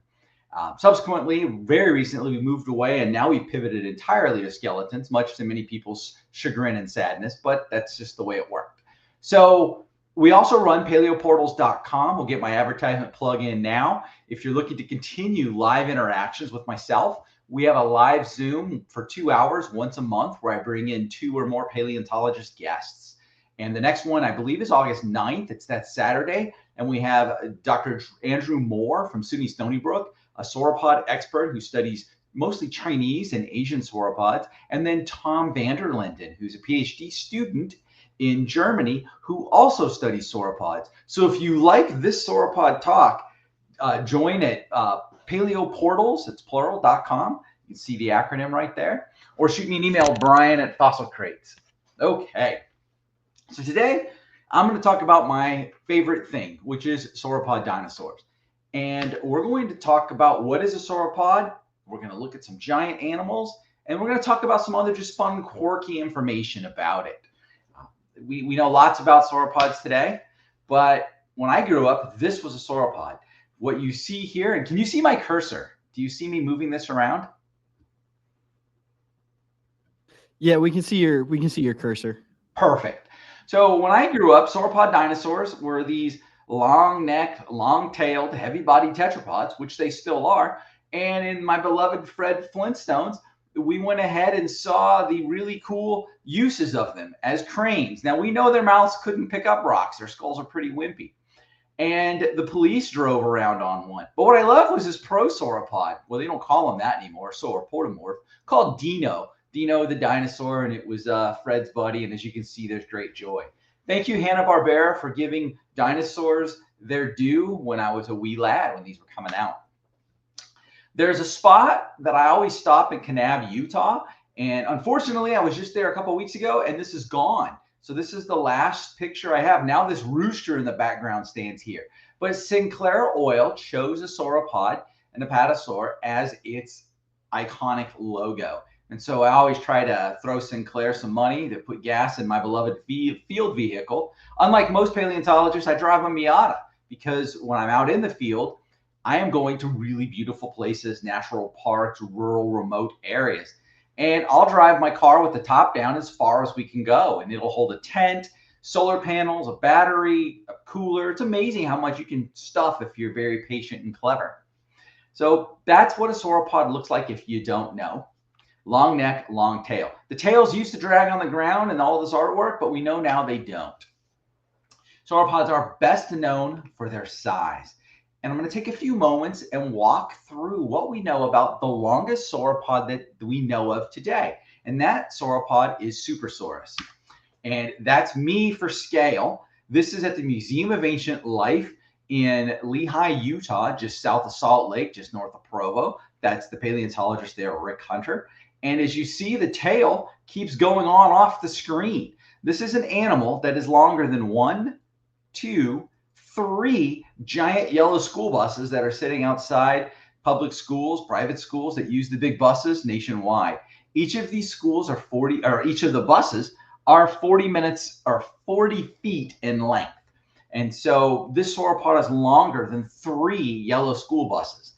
And what's amazing is we have 3 specimens of Supersaurus. The holotype, which we'll be looking at in a moment, a second specimen dubbed Jimbo out of the Wyoming Dinosaur Center in Thermopolis, Utah, where they also have a skeleton on display, and a third one that I got to study before it shipped to the Grandview Museum in China, and it was found in Wyoming, as was the second. The original was found in Colorado.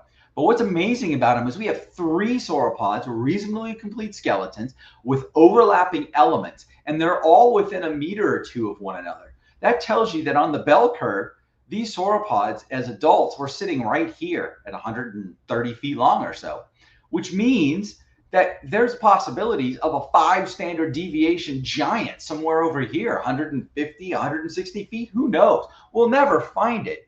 But we know, just like in humans, they're 7 foot, 11-inch human beings. Well, there must have been really extra long sauropods. The likelihood of us of finding the 3 longest versions of Supersaurus are 0. So when you find animals of the same size and they're adults, we know that by what we call a neurocentral sutural fusion, then we know we have it. And we'll look at that in a moment too. So supersized is the way that this young graduate student, that's me in 1994 when I started grad school. Look at that handsome young man. What we are looking at here is, at the time, this was the holotype of Ultrasaurus. And Jim Jensen called this Ultrasaurus, this bone, and he made it the holotype of a giant brachiosaur. Well, the skeleton, so that bone is right around in where my cursor is, right in front of the pelvis. It's either this bone or this bone. And he named this bone a different genus called Distylosaurus. He suggested it belonged to its own family of dinosaurs, the Dystylosauridae. And you don't play with sauropods alone. You always work with people. They're big, heavy bones. So here's Dr. Lopez, and this is Taylor Oswald, a common co-author of mine, brilliant young man. And Dr. Lopez is also clearly amazing. And what we have is this bone is right in between the shoulder blades. This is around dorsal 3. So Jim Jensen found this bone and called it a brachiosaur. This is a new family of sauropod. And then he found this bone, all from the same hole in the ground, all near one another. And he called this bone the holotype of Supersaurus vivianae. And this is a scapulocoracoid. It's right here. And this bone is on display at the Museum of Ancient Life in Utah. You can go see it now underneath the Supersaurus holotype. But he called this a diplodocid, and he named it Supersaurus. So from one hole in the ground, he had 3 giant bones. We'll come back to that video, picture, we'll see. And what amazed me is when I got there as a grad student, I started looking at this and I realized this tall spine with short transverse process, it's on the other side, you can't see it, is not a brachiosaur at all. This is a diplodocid. And this vertebra, when you look at the character he used, di means 2, stylo means beam, he named it the double beam lizard because he was thinking that these 2 holes that were underneath this thing called the prezygohypophysis were unique to this animal. Unfortunately for him, those holes are in pretty much every giant, large-sized diplodocid. So we know this becomes a diplodocid, this becomes a diplodocid, and this already we knew was a diplodocid. So as a grad student, I had a problem. They were all named in the same paper. And I said to myself, well, what name do I want to keep? Ultrasaurus is perceived as a brachiosaur. Distylosaurus, nobody knows what it is. And Supersaurus is a known diplodocid. So I went ahead and when I realized this, I rolled these up into Supersaurus. And what happened was I took, and there were a number of other bones, like this super giant cervical vertebra here. This is the largest vertebra that's ever been excavated, as far as I know, of any vertebrate. And as you see, it's longer than the palate. There's me for scale. It's absolutely gigantic. And this is the mate to this scapulocoracoid. They were found next to each other, flipped. This bone, which is in the center of them, was found in between them. So what ended up happening was Jim Jensen named one individual dinosaur 3 families of sauropods, and thus introduced a bunch of trouble into the literature, which we won't talk about today. I have a paper coming out on that, but suffice to say, it is ugly. But what is pretty is these bones. These bones are giant, they're big, they're fun. Notice it's on a forklift. You don't move any of these things by yourself. This one is on a dolly, and there's a reinforcing, if you glance down here, there's a reinforcing jacket all the way around it to keep it safe. This one is sitting in its jacket, and this one is not in a jacket, it's in a sandbox. And what you can't see is my left hand is holding this up on there. It's actually in 2 pieces. This one is in 1 piece, and it lays on this beautiful foam. So when you work on sauropod dinosaurs, you have to be thinking about your back, about strength, about weaknesses in the bone. You have to be careful. Here's the Supersaurus called Goliath that is now in China, and that's me on a ladder. I don't like heights.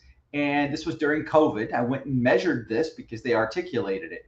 And this is leaned back at an angle. So this would actually be substantially higher. And I went and photographed the tallest giraffe at the Phoenix Zoo. And I had me in the zoo picture for scale. And then I scaled all of these. So the top of the head of the femur of this Supersaurus exceeds the height of an adult giraffe. It's one of the larger giraffes in captivity. It is a giant, and that's just a limb. So that's the hind leg.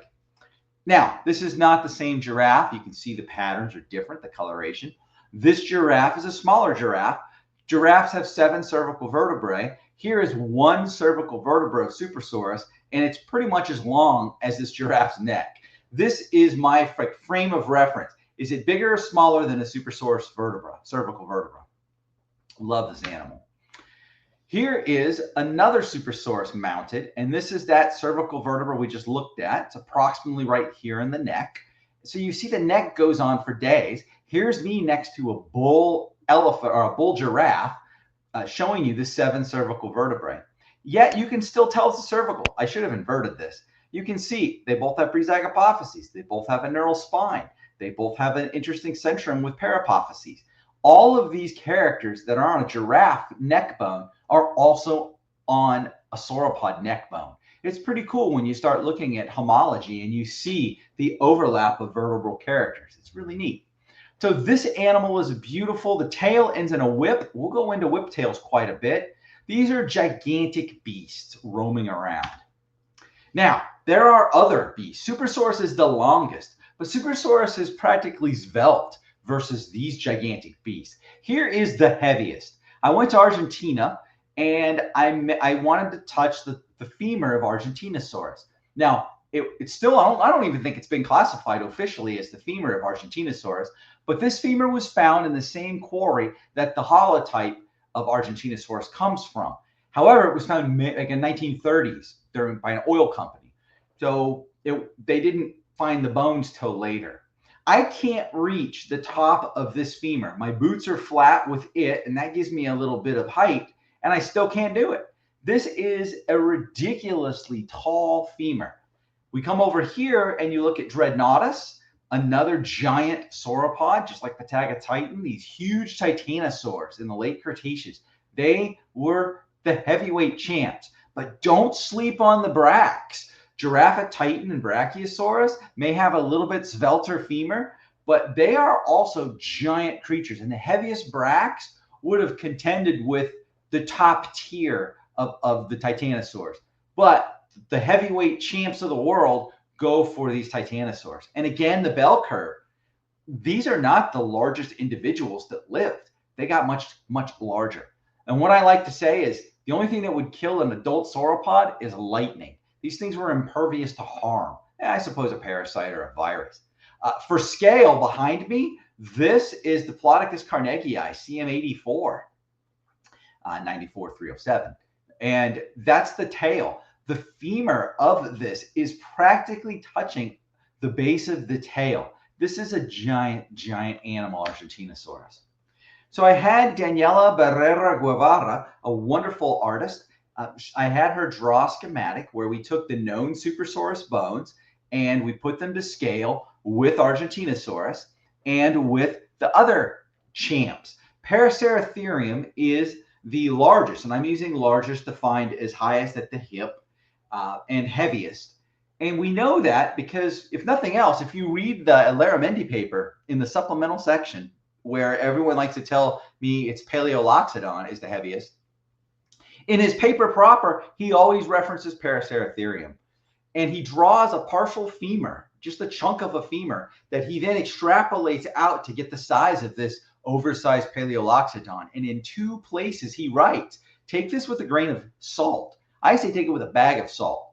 But breaking news, this morning I spoke with my buddy Dipanjan Mushi in Kolkata, and he is going to look for the bones of these Paleoloxodon as well as Bryhithkyosaurus. So I have one of my colleagues is in India, and we're now looking to try to go and solve some of these old unsolved mysteries. Who knows what he'll find, but I'm optimistic. T-Rex is a giant animal until you put it next to a big sauropod. That's kind of cute. Today, the African elephant, I'm almost embarrassed to put this on the grid, but who doesn't love the blue whale? And the blue whale is absolutely the heaviest animal that we know of to ever live. Nothing will get heavier than the blue whale, not these giant ichthyosaurs that people will talk about, because it lives in the water. And blue whale cheats. I just saw a cheater pop up. You are absolutely right, Bodhi. By living in the water, it gets to get buoyancy and get bigger. I suspect that Argentinosaurus and its ilk reach the absolute maximum bone-bearing strength, because there is a limit to which bone can bear weight. And I've often wondered if I partnered with some kind of engineer who works on bones, if we could figure out the mathematical limitation. It must have been done already. Maybe R. McNeil Alexander did it in the 80s. I don't know. I haven't researched that area properly, but it's on the list of things to do. I have a long things to do list. Paraceratherium, if you get the opportunity to go to Tokyo, this is the museum in Tokyo. It's the National Museum of Nature and Science in Tokyo, Ueno Park. It is an amazing museum. Here's a lower jaw of a Basilosaurus. They have a giant 80-footer mounted. This is the Paraceratherium with original Paraceratherium bone. You can see where they've added additional components to fill it out. So it's a pretty good representation. It makes some of these other mammals like bison's latifrons, which was a gigantic bison, look absolutely puny in comparison. Plus, it's my kids when they were younger, Brock and Drake. What a great trip. Now, that's the longest sauropod. But before we could ever get to sauropods, we need to meet their forebears. What gave rise to sauropods? So let's go back in time, 230 million years ago. And there's this little dinosaur called Saturnalia, and it is a quirky dinosaur. And 230 million years ago, we find fossils of these weird sauropodomorphs all over the globe. Today, they're down in South Africa. They're up in Argentina, Brazil. You've got them over in Arizona and New Mexico. You've got them in Asia, both up in Europe and Russia areas, and then down here in Germany and all over that component, as well as in China. So you've got these places where today we have found fossils. And when you reconstruct the world, this group of tiny dinosaurs with this long tail, they were bipedal. This one had a funky number of sacral vertebrae even. These are the base of the dinosaur family tree. These are some of the oldest, most primitive dinosaurs where they split from whatever they gave rise to dinosaurs. And you can see they had, by 230 million years, a global distribution for the most part. The problem they faced is they had some really heavy competition. Let me see if I can click hide on that. There we go. And for instance, Placerius, this beautiful Dicynodont, and this is one of my absolute favorite Dicynodont reconstructions. I love the little bits of hair they added on this critter. Dr. Jeff March from the National Park Service did a great job. There's a person for scale. You can see that this is a big, bulky beast that was using its beak to snip plants, but it had these giant tusks if something got near it. This animal would have easily scared away our little friend, this sauropodomorph. Now, another animal that lived at the same time, Desmatosuchus. Now, Desmatosuchus is an aedosaur, these armored critters that resemble crocodiles of sorts. We have them all over northwestern Arizona. They're absolutely awesome. I love them. You can see they got pretty good size. I envision these kind of as an armored, herbivorous, walking crocodile, that like the ones we have today. Really neat animals with spikes. Use the different spikes and scutes to tell them apart. Not going to compete with it, just not. Also ate plants, so they're hanging out similar niches, but they'd have to be eating different plants. It had to worry about Postosuchus, this bipedal, what I grew up calling a Rawasuchid, but now they have a new name because Rawasuchids are apparently paraphyletic. I apologize, I haven't learned the new clade to call it. So I'm going to stick with Postosuchus. And you can think of Prestosuchus as well as another individual. Postosuchus is from Texas, from Post, Texas is where it got its name, named after a gentleman named Kirkpatrick.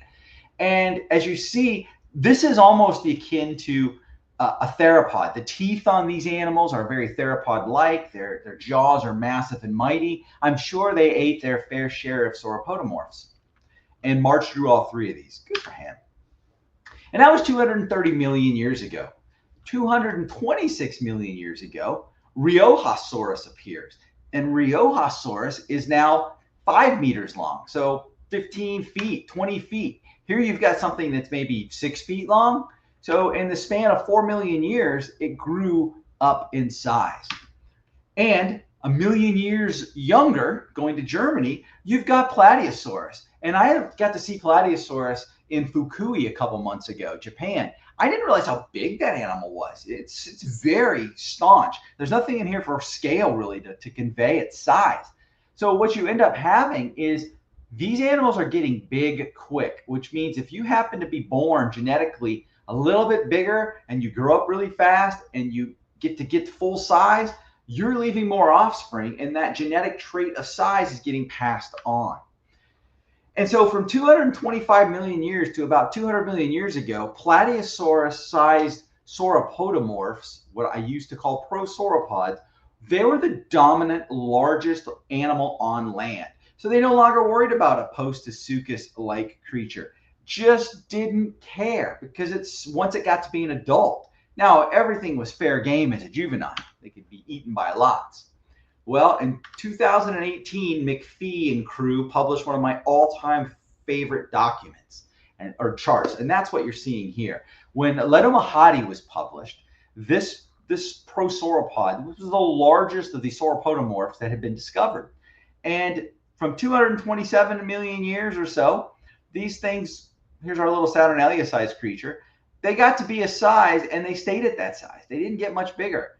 And then at 200 million years, right at the start of the Jurassic, something happened. And these animals started to get really big, really fast. So here you've got an animal that might be 3, 4 tons, 5 tons on a good day. Ledemahadi blew everyone's minds because it's a 12-ton sauropodomorph. So when the Jurassic began, we had our friends. This is what the Triassic looked like at the beginning of the Triassic. Well, the worlds are splitting apart in the early Jurassic. And so what you end up having is you've got the prosauropodomorphs. There we go. I'll get it here. Hanging out. The Europe gets split, but we've got it hanging out still. But now they're expanding. Now they're everywhere. They're going down to India. They're heading down to Antarctica. These animals are expanding, and they're expanding is in such a fashion that they are clearly being successful in their environments. So 200 million years ago, you have the Ledemahadi and the 12-ton animal. But it's still not a sauropod. And the reason is these knees, the knees and elbows, the way this animal is built. You check out this Lufengosaurus.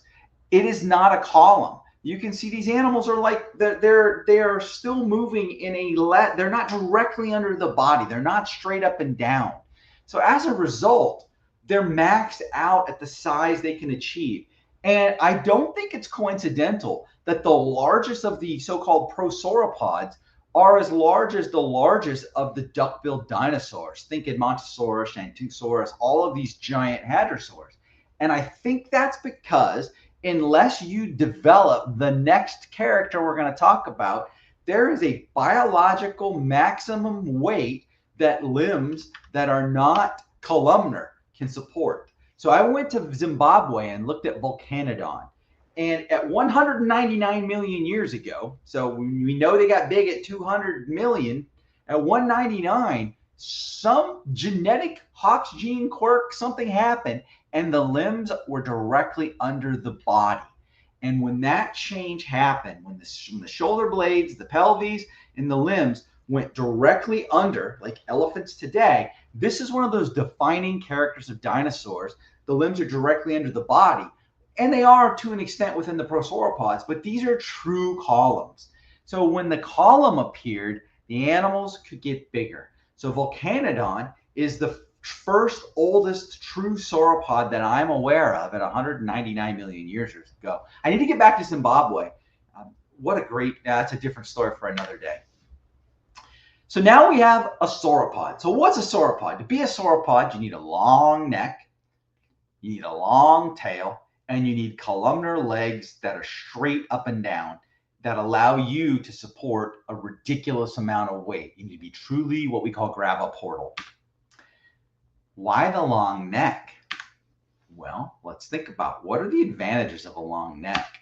And of course, the one that everyone comes to mind first, myself included, is reach. So Daniel Vidal, one of the true up-and-coming paleontologists, keep your eye out for his name. The man is brilliant. He does photogrammetry work. And what he did here, you've got this incredible range of motion. So he's using what we call zygapophyses. When vertebrae articulate, you have one in front that articulates with the one underneath it or behind it. And they just articulate back and forth. They plug in together, almost like Legos. So you can figure out or at least predict the range of motion. And we truly all sit and argue over how likely was this pose. But considering I've seen a camel put the top of its head on the back of its hump, there's some flexibility in some of these vertebrae. So while Daniel Vidal was doing that, this was very recently in the last few years, Kent Stevens in the 1990s, this is 1994 here, he made Dinomorph, and he was the first guy to put dinosaurs into computers. And he modeled all of the zygapophyses, and he determined that diplodocids could look between their legs, but they couldn't put their neck extremely high. This is Spinophorosaurus. It's a completely different class of dinosaur, and it's leaning its neck back over its shoulder, and it's looking between its head. So sauropods have this incredible neck mobility. Well, why? Matt Wadel drew this on a cocktail napkin, as the story maybe go. And what's great about this is he envisioned this food circle. If you weigh 60,000 pounds, it takes a tremendous amount of calories to move your foot forward. And so if you take a step, you burned a lot of calories. So the only way to make it worthwhile to be that giant is for you to take a step and then park and then eat in this huge cone. So yes, we talk about niche partitioning, and we'll touch upon that in a bit. But the reality is, if you ever watch giraffes in the wild, they don't just eat at the highest leaves and call it a day. They're often eating down low. It surprised me when I was in 2 months in the bush and I watched these animals and couldn't believe what I was seeing. So giraffes aren't always eating the tops of the leaves. So it's a competitive advantage to have a long neck because you're the last one to feed because you can reach the top of the leaves. Though I will posit to you a sauropod could easily knock a tree over and then conveniently eat whatever it wanted. So keep that in mind. So there's got to be more to what necks are doing. And so let's see.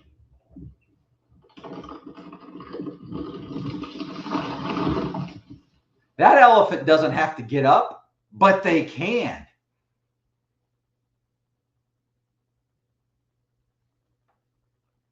Very cool. There are the two different styles of eating that we see modern animals do. The elephant has a long trunk. So sauropods have a long neck. Now, within the sauropod groups, the diplodocids have a very long, extremely delicate neck. The camarasaurs kind of split the difference. And the brachiosaurs have a neck that most people argue go up at a really steep angle. I'm not sure I buy that, but different story another day. So necks clearly allow you a range if you can eat low, because you have to be able to drink. So their necks have to touch the ground, and they can go all the way up to the high trees. But there are other reasons to use necks. And this is going to show it in two ways. One, Kerry Woodruff took Kent Stevens' Dinomorph and put on the ligaments and showed that if this is the way their necks are built, and not everyone agrees with this research, it can use the inherent springiness you see here of ligaments, of the elasticity to sway. So now it's getting even more energy efficient because it's contracting at one and letting the expansion of the other send it out. So it's pulling on these cables, burning very little energy to eat on the ground, which is really cool. And niche partitioning, if you believe the swan neck, which I don't, but it's still at a tall neck, it could certainly browse up high. And folks that do isotope analyses, they go ahead and look at the caloric value of plants. And in this case, these leaves that are up high, that are tinier leaves, have more caloric value than these low browsers that have to eat a lot more, which I thought was an interesting experiment. My favorite experiment, and I should have put an image in the talk, and I will take a note to do that for next time, is the cannulated cows. There's a brilliant student out of Germany, Maria Howell, who, I did not know this, cows often get holes cut in their sides, and then they get a cover on them. So farmers can stick their food, or can test the stomach acid of the cow. Grossed me out. Couldn't believe that was a thing. But cannulated cows are a thing. And this young lady knew of this. And so she took Araucariaceae, she took the ferns, the conifers, all of the equisetum, the plants that we know were alive in the Cretaceous. So she stuck them and threw them in cow stomachs to see what comes out the other side. So there is really clever research being done on digestion of sauropods, which is neat. And when you look at the teeth of the sauropods, you can tell this is a Camarasaurus skull. And this skull has a classic, what I call them sporks. They have these spoon-shaped teeth, but with a little sharp tip at the end. And some people say, oh, they ate meat. Now, these are plant eaters, and there's clear wear patterns on them. Here's the eye right here. There's the nose. And this is the anterorbital fenestra, the window in front of the eye. And then you have the supraorbital and lateral temporal fenestrae. So the dinosaurs, all dinosaurs have these skulls. The armored dinosaurs do too. They're just covered. And so this is a mouth that has teeth that go all the way to the back.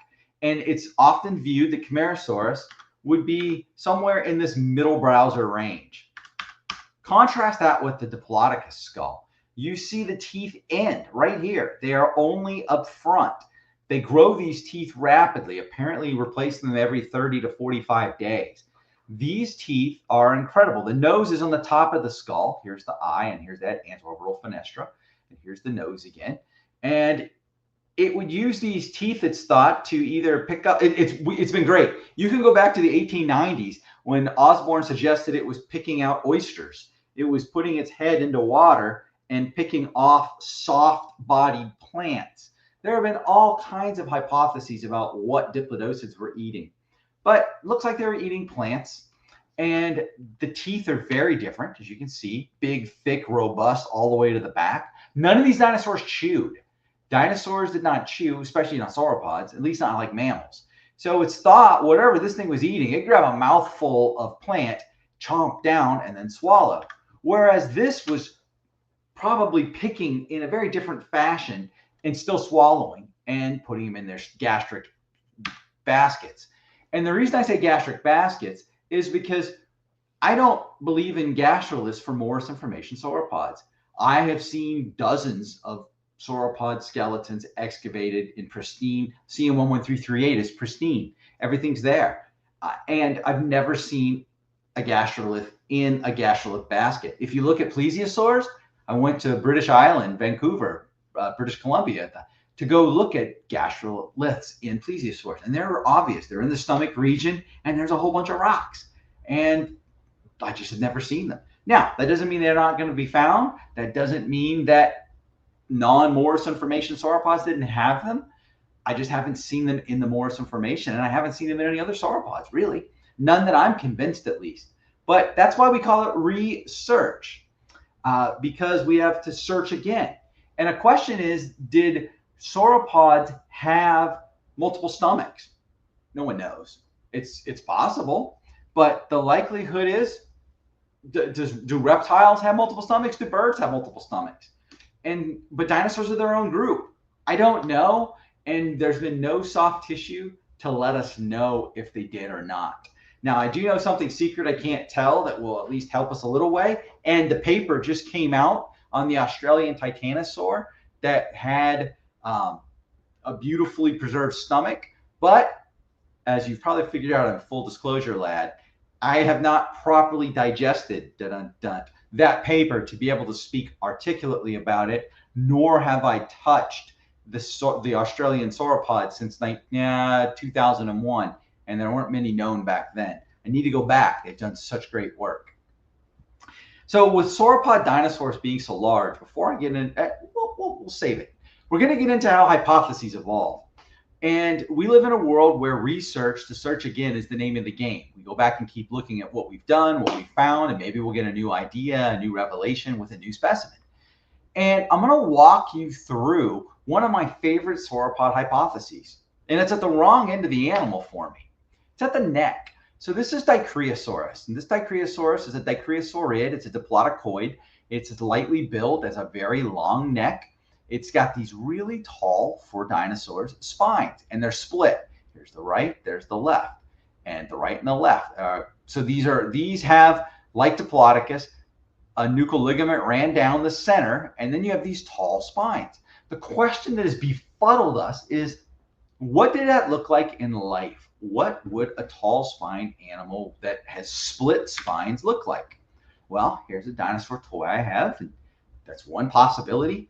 You don't notice the spines are tall. They're just hidden by flesh and muscle. So go back, I forgot to point out, this is in the Jurassic. It's 150 million years ago, hanging out in Tanzania. We have this tall spine dicryosaur, which is really cool. I don't believe any of the dicryosaurs that are claimed to be in the Morrison because they're only known from brain cases, and there's not a single postcranial element that I've ever seen that remotely looks like dicryosaur, which suggests to me that whatever characters they're using in the skull are making these skulls fall into the Dicryosauridae because they're disarticulated. They're isolated skulls right on the side. Now, Fast forward to 125 million years ago in Argentina, and I went to Buenos Aires to look at one of my all-time favorite sauropods. I loved this animal before I went, and I loved it more afterwards. This is a Margosaurus, and look at these spines. They're split down the middle, and you have this gigantic, huge, tall spine. What a beautiful spine. And here's another view from the other side, and you can see just these tall, beautiful spines, and they go all the way back. Well, what would that look like in life? Here's yet another view. Aside, if you have tall spines and you're trying to raise your neck up, at some point, you might run into trouble when they start running into each other.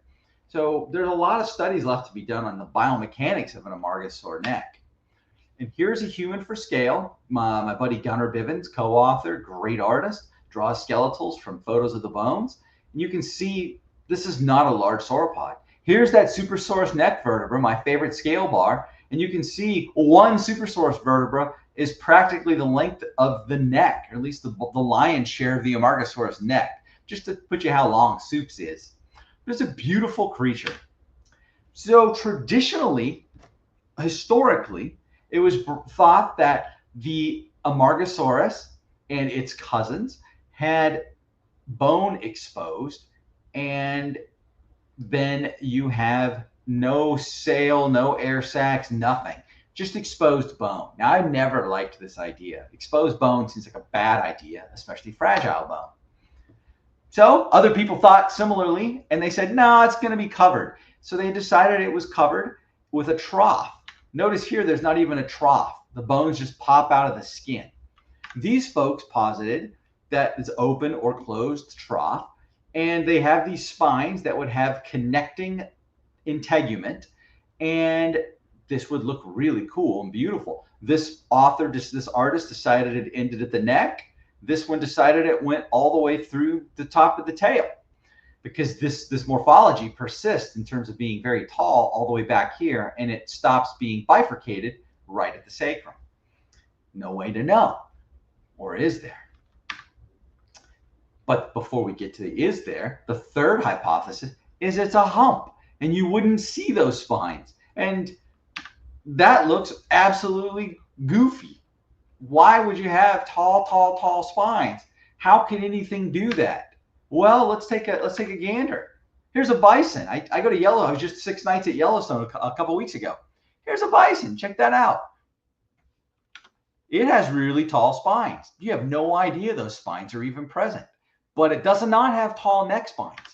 And you can see that its head looks like an L. So a hump, like a fatty hump, should be able to tell by looking at the bones. Another animal with really tall spines. And when I say really tall spines, it's the height of this neural spine in relation to the body of the centrum. Most animal spines will be a little bit taller than the centrum is tall. They don't have tall spines. So when you see a vertebra with a tall spine, you know it is doing something different, and for me, something exciting. Here's that same animal. Look, the spines, you can make them out, and they have the scaly integument across them. Go back, see the tall spines, go forward, see the integument covering them, but you can still see the outlines of the spines. So in life, we have fatty hump, we have scale. So what is it? So this is a picture from Serta et al. 2022.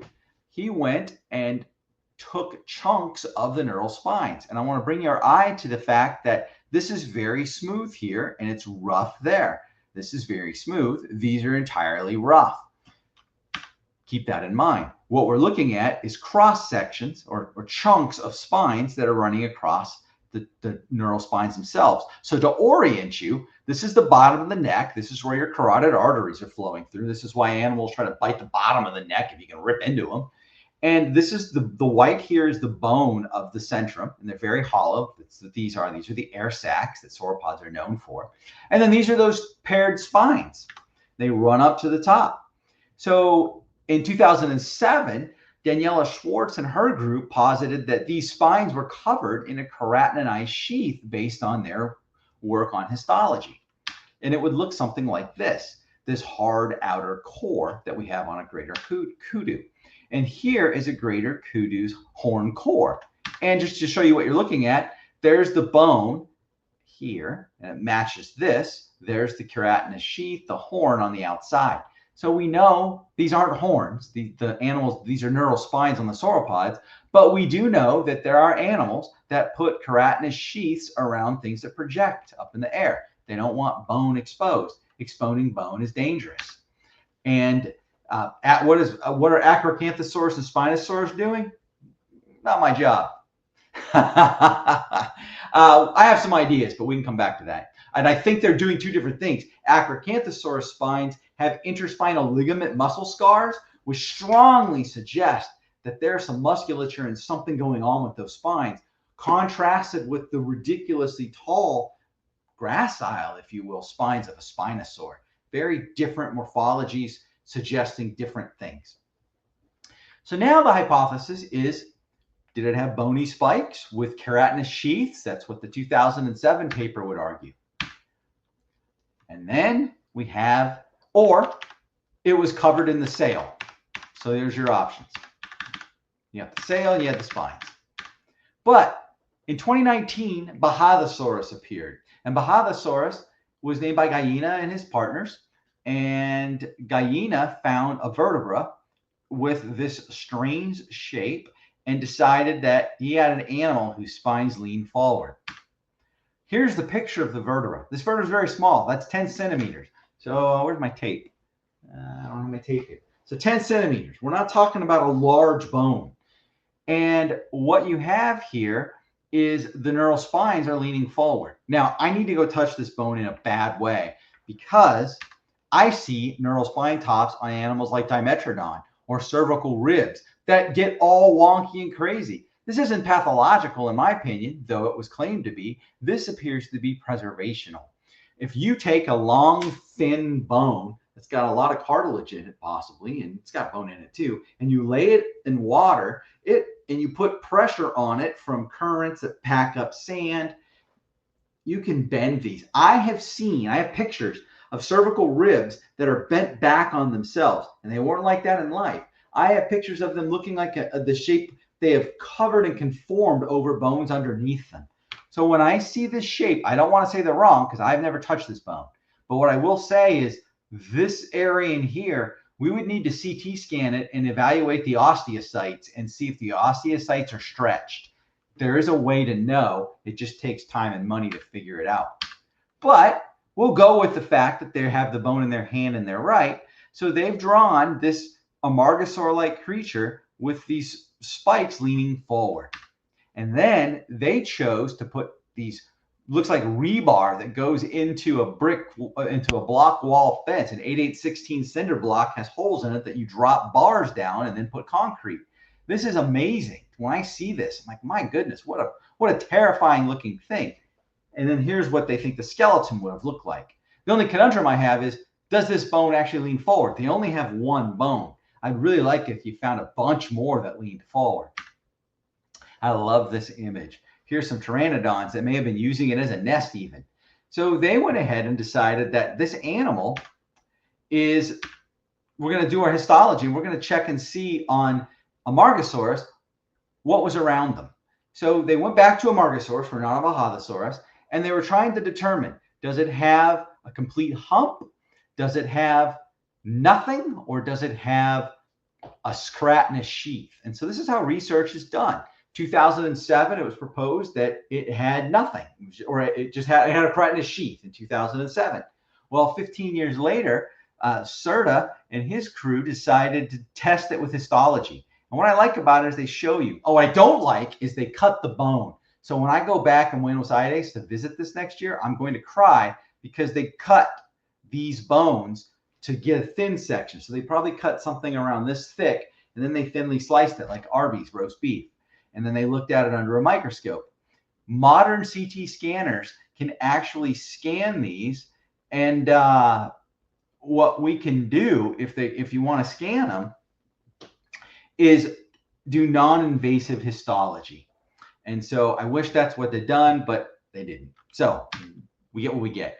And this again goes back to their illustrations and their interpretation of these thin sections. These are less than a millimeter thick cuts. And what you can do by looking in here is you can see what's going on with these arrows, what's going on with the bone, primary bone, secondary bone. You can go ahead and see if it's resorbing, all of these things, because we have bones and we break our bones. We know all kinds of things about mammal bones. And we know a lot about reptile bones because thankfully bones are pretty much the same. And as a result, their interpretation, drum roll, is that it was covered with this thin sheet of skin, some scales, and it was troughed. Their argument is it had a trough that ran down the cervicals, but not into the dorsals. So this is the latest take from 2022. Now, what typically happens in paleontology is it's punch, counter punch. I hate to make it violent. We should just be idea, counter idea, but being from chimps, we seem to be quite warlike. So I now suspect in the next few years, the keratinous sheath team will hopefully do a real high-end CT scan and we'll know even more. But for now, this is the latest. The latest does not always mean the most accurate, the best, or it's right. This is just the latest hypothesis. So there's Dimetrodon for scale, for fun. It has a, for sale. It has a fun sale. It's pretty neat. I just like Dimetrodon. Now, the neck. These necks keep going and going. This is a Mamenchisaurus, and this neck is ridiculously long. I mean, look at this thing. It goes on for days. But in absolute terms, it's still not as long as Supersaurus. But whereas Supersaurus had 16 cervical vertebrae, we suspect, this one had 19 cervical vertebrae. Possibly they'll have more. The Mamenchisaurs, Supersaurus got long necks in the diplodocids by elongating the vertebrae. Just like giraffes have 7 vertebrae, and those 7 vertebrae just get longer and longer. Supersaurus has 15 vertebrae, or Diplodocus has 15 vertebrae, and Apatosaurus has 15 cervical vertebrae. Apatosaurus vertebrae are much shorter and stumpier than its cousin Diplodocus. So evolutionarily, these animals elongate their bones.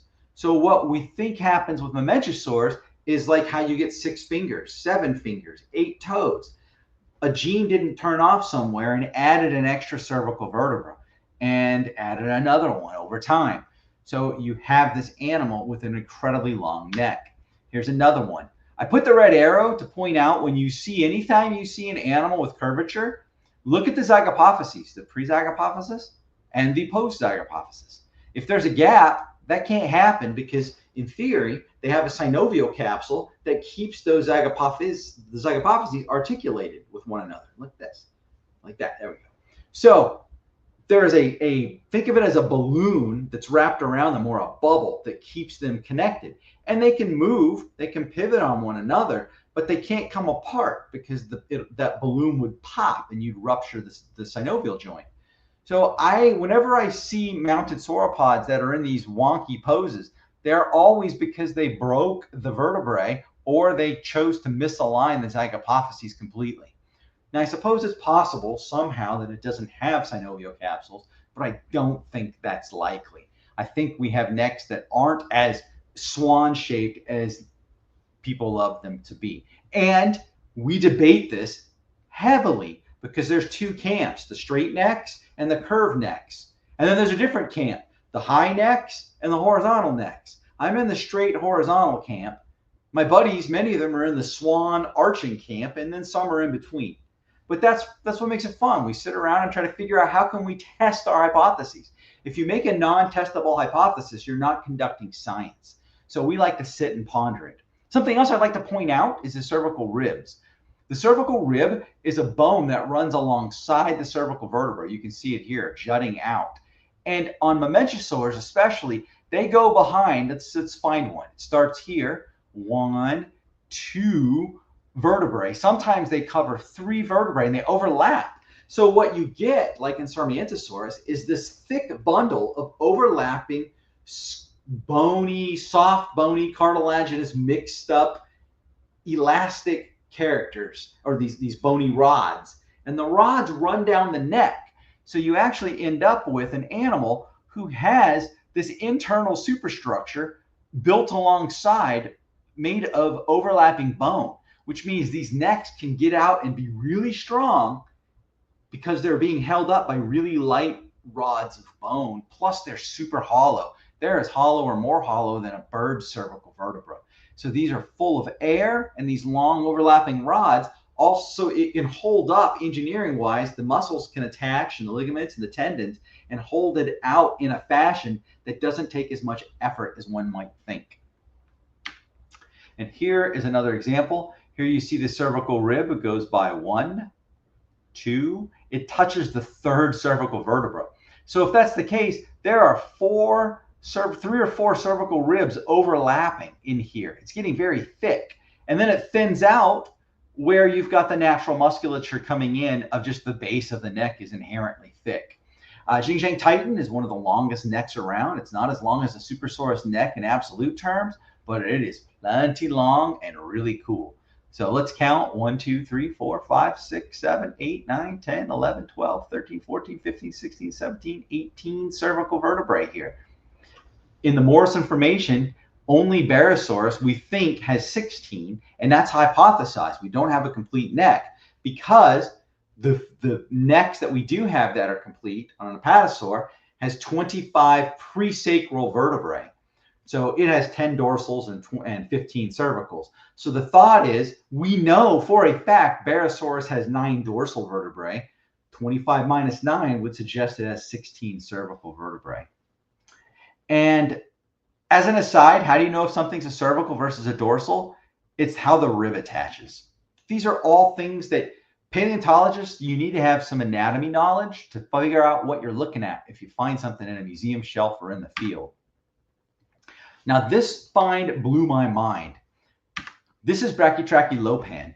This animal is found in Argentina, and when this was named in 2005, my jaw dropped. Because here's a bunch of cervical vertebrae, and here's the dorsal vertebrae, and these are short. A sauropod cervical vertebra is supposed to be elongate. It's supposed to be 2, 3, 4, 5, 6 times. It's called the elongation index. And if you see a cervical vertebra that looks like this, if you had handed me just one of these, I'd have said, what is this? This can't be a sauropod.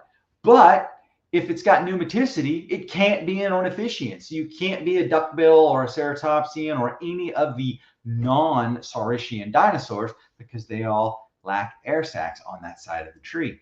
So this animal's neck was just about long enough for it to drink the water on the ground. Had tall spines, would have had a powerful neck, but why? What is going on here that led to this neck getting smaller? So before we get to the tails, I want to talk about something else with necks. And let's look at this animal.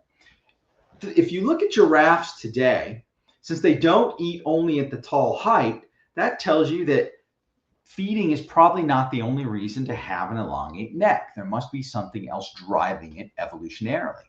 And usually it's tied to food or reproduction. So the hypothesis that I've been working with, and I'm sure many others, is that the neck was also used for potentially territorial battles. Now, giraffes use the giraffe's necks got long, not to eat food like we grow up hearing in biology classes, but to give it a better moment arm so that giant thick head of a giraffe can smack the haunches of its opponent. So 2 male giraffes will go side by side where their flanks are hitting, or they're pushing their sides, their ribs to rib, and they lean their heads back and they smack into their rival's haunches. And they beat each other senseless. I have seen videos of a giraffe knocking itself unconscious by smacking its opponent. And the bigger your neck, the longer your neck, the more of a moment arm you have, the more power you're going to deliver. What a bizarre, bizarre choice evolution made along the lines of my head and neck smack you harder so I win. It's wild. So sauropod heads are like Kleenex boxes. They are thin, thin, thin. The bones of sauropod skulls are a sheet of paper, makes it sometimes seem robust. It's terrifying to work on sauropod skulls. Their skulls are not hitting anything. If their skull smacks something, I'd say they could get a concussion, but there's not a lot of brain to concuss. Oh, random aside, I did the math once. If Supersaurus is 120 feet long and you cut the tip of its tail off, it would take 1 second, 1001, for it to know that it lost the tip of its tail. Because we know the speed that neurons transmit information, and we can guess how long the pathway is from the tail to the head. I should write a paper on that. That'd be a fun little, or at least a blog, or go find the neuroanatomists, if any of you know any, and see if they want to work together, because it was a fun little math experiment, and I'd like to verify it. But think about that. If you're walking and you got to worry about what happened 1 second ago, you better have thick skin. So the thought is these animals may have done chest bumps because they have huge, massive humeri, gigantic scapulocoracoids, and the base of their neck was very, very thick and powerful. So a hypothesis would be you push into each other, and the bigger, stronger base of your neck, or maybe you're pushing against each other. I don't know. It's a hypothesis, and I haven't figured out how to test it. So I can't even call it a hypothesis, I suppose. Let's call it an idea, a suspicion. But I suspect that their necks became long. There's another option. The young ladies like the longer necks. So the dinosaurs, the sauropods with the longer necks, were able to reproduce more often, laying more animals with longer necked offspring. That's another hypothesis, but it's really more of just an idea, because I don't know how you would test that either. So dinosaurs are fun because I always joke, we're not novelists. At best, we're a short story writer, but mostly we're haiku writers because we have such little to work with. Now, to the best part, tail. I saved the best for last. This is a short tail. It's a brachiosaur. Brachiosaurs, despite their gorgeous necks and massive dorsal vertebrae and huge limbs, have the puniest tails in sauropoddom. Camarasaur tails make brachiosaur tails look mighty. Here's a camarasaur tail. A little longer, a little more robust, shorter neck. This is the average meh sauropod. And my favorite, the long-tailed sauropods. And they end in whiplashes. We have the tail of Apatosaurus. We have 82 vertebrae. And the ends of their tail, if you look at your middle fingers and you push them together, it has 20 to 30 feet of these rods. I don't want to flip you off. So it has rods pushing at each other, just bone after bone of these bony barbells. And they are the size of your middle finger. The longest ones are maybe twice the length of your middle finger. And I learned something recently. The balls, when they're biconvex, that's got to be a Diplodocus. And when they're flat on each end, it's an Apatosaurus. So we need to write that up. So what you have here is a long tail. Now, why? Here's me standing next to DMNH 1494. This is original bone, sadly mounted. And the mount's pretty, but I wish they wouldn't mount real bone because now it's unstudyable. How do I look and see the cotyle depth or the condylar facet articulation? I can't score it. I can't tell what bones are real because they paint these things, so I can't tell them apart. So when specimens go to museums, that does not mean they're going there to be studied. To me, this animal is mostly unstudyable, and you might as well put it in a house. Not really. I want it to be in a museum, but it is quite frustrating. But I digress. Notice this area here. This all would have had a massive gut. These huge, wide ribs allow with Gastralia to have these just gigantic guts walking around where it would just constantly snip food, run them down their long, long throat, drop them into one or many stomachs, and let the stomach acid go to work, which is why some people propose these guys have what's called gigantohomeothermism, which means they were warm-blooded, and I don't like that term, but their body generated a staggering amount of heat, and they would have been worried about overheating quite often, is a commonly proposed hypothesis. And people have done various measurements to see if that could be true, and we go back and forth. But this is the ilium, it's your hip bone. There's the femur, there's the tib and the fib. So this area here from the back of the femur is something called a fourth trochanter. You've got to cover the ischium. Eggs would have fallen out in this little pocket here. So you've got to cover all of this with muscle, and the top gets covered in muscle. In fact, these have these bifurcations, these divots at the top where some kind of nuchal ligament ran from the sacrum as an anchor down to the tops of these vertebrae.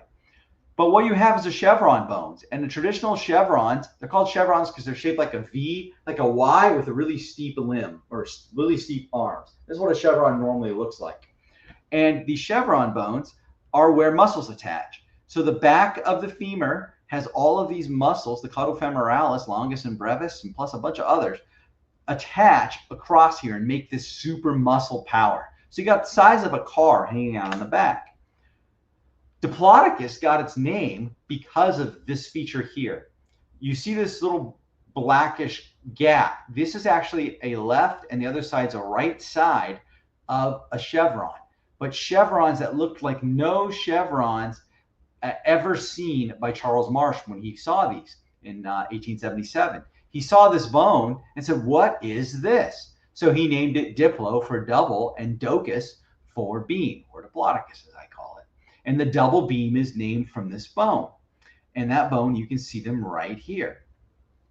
And you find these bones on animals today. The giant kangaroo, the pangolin, the giant anteater. And it's on animals that go tripodal, amusingly enough. If you simulate this, where this tail would touch the ground is right where this chevrons begin. So when people hypothesize that the animal may have gone tripodal because of this bifurcated spines, there's a nuchal ligament that runs all the way up the back of the neck and attaches right here. The thought is it could constrict that ligament, rock back on its giant hind legs. It's jacked up.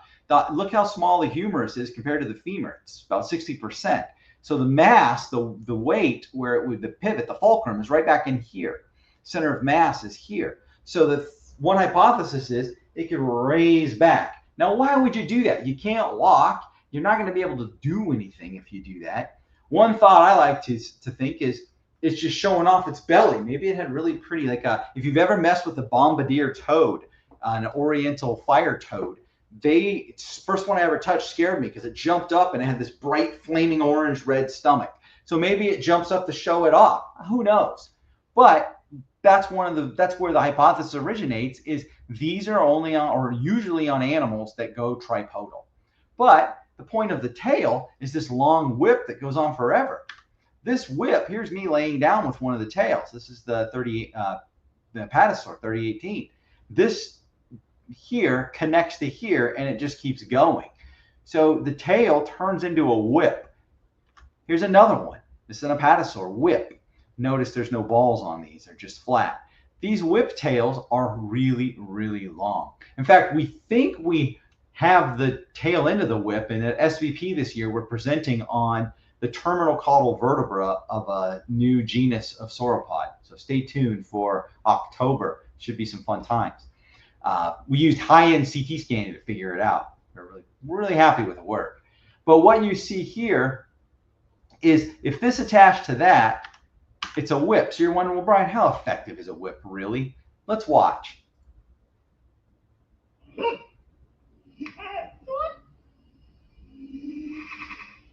Now, I feel bad in this video because this dog over here, we'll watch it one more time. This dog is doing nothing. He's just staring at it. But watch what this dog does. Ready? This dog barks. And as soon as he barks, this lizard says no and gets rid of it. So that's from an iguana. You can imagine how effective. Let's see how to get out full screen here. Go to the next slide. There we go. And oh, gotta see it again, I guess. Apologies. I can't watch it. That poor dog. And then that howl when you slow it down because it's stunned. I like animals. So now we come back to our Diplodocus. And oops, what we have here is this really long tail. So you've got all this massive muscle. So you can imagine if it twists its tail at all, it is going to generate an enormous amount of power. And that power builds up. And you may have read the hypothesis of the supersonic tip of the tail. I reviewed that paper and the math kind of checks out. I don't think it broke supersonic sound and made it a sonic boom personally, but I can tell you that the tip of this tail and all along here would have shattered the skull of any theropod. If an Allosaurus is coming up on an adult, its head is gone. If a Torvosaurus is getting lippy, it is gone. You lose when you encounter an adult sauropod. And as you saw with the previous video, this is a powerful weapon for even juvenile sauropods. If you can whip somebody in the face, if you can pivot around and smack them, you can do some damage and try to get out of dodge. They don't run fast, but if you blinded your opponent, do you need to? And here's the flesh showing this specimen with flesh over it, just the elongate tail of these whiptails. I love them. But there's another group of dinosaurs. Oh, hold on. I see there's actually a group called Flagella caudata. So they've already, the Clades have jumped on the term of the whip-tailed group. And would it stand in water before we get to this? They're too heavy. All kinds of problems, I think, if you get in water. I think you're looking at trouble because you're going to get the water compressing your ribs. You won't be able to breathe. Even with the bird-like system, you're going to have problems. Shunosaurus allegedly has a tail club. I would love to CT scan this. Even though they did this finite element analysis and these other things, I want to know, is this actually pathological in the tail? Because that's what we discovered in our vertebra when we CT scanned it. We thought maybe it was a tail club, and it wasn't. You could just see all of this pathology that grew over, but maybe it is a tail club.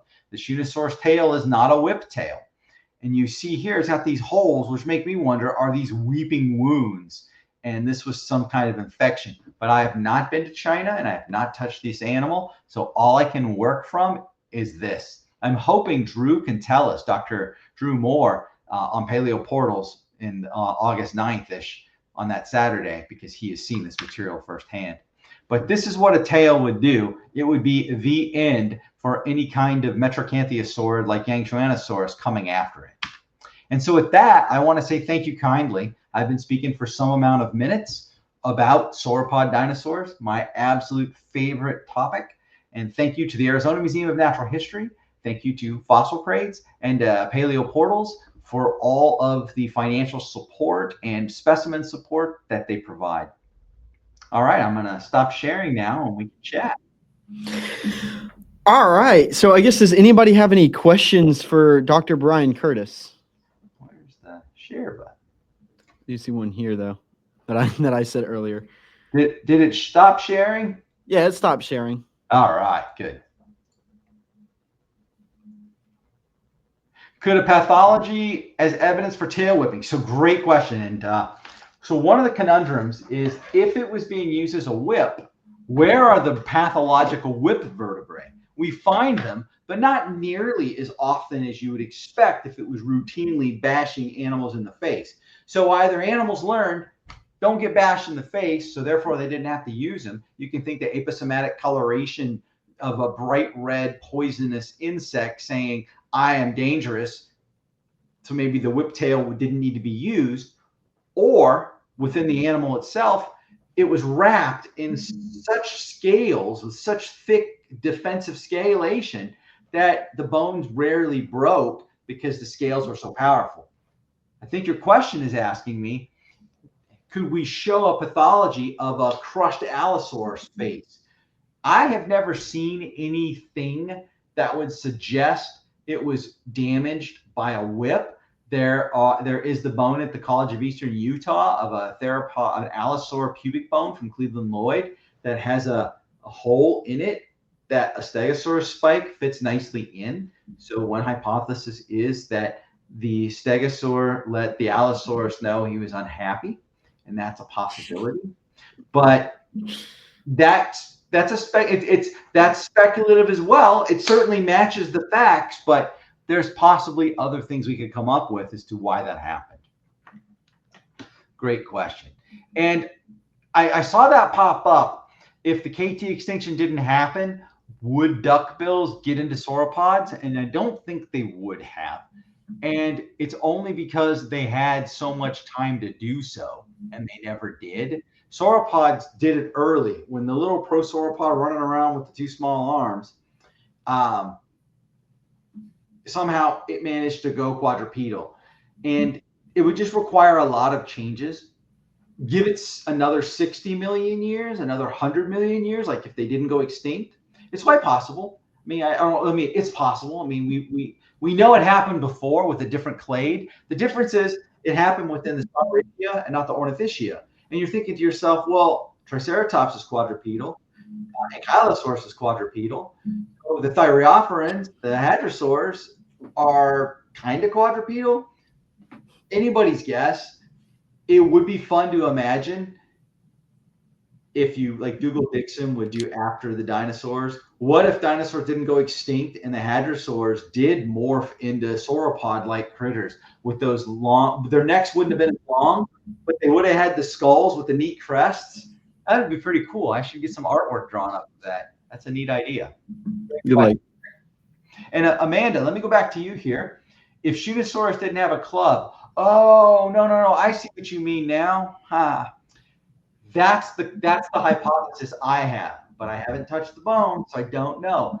And I don't like to talk about animals with authority that I have not personally studied with my hands and eyes. I'll talk about them, but I'll let you know I haven't touched it. So, and I don't know anyone that has been able to touch the Shootosaurus tail club.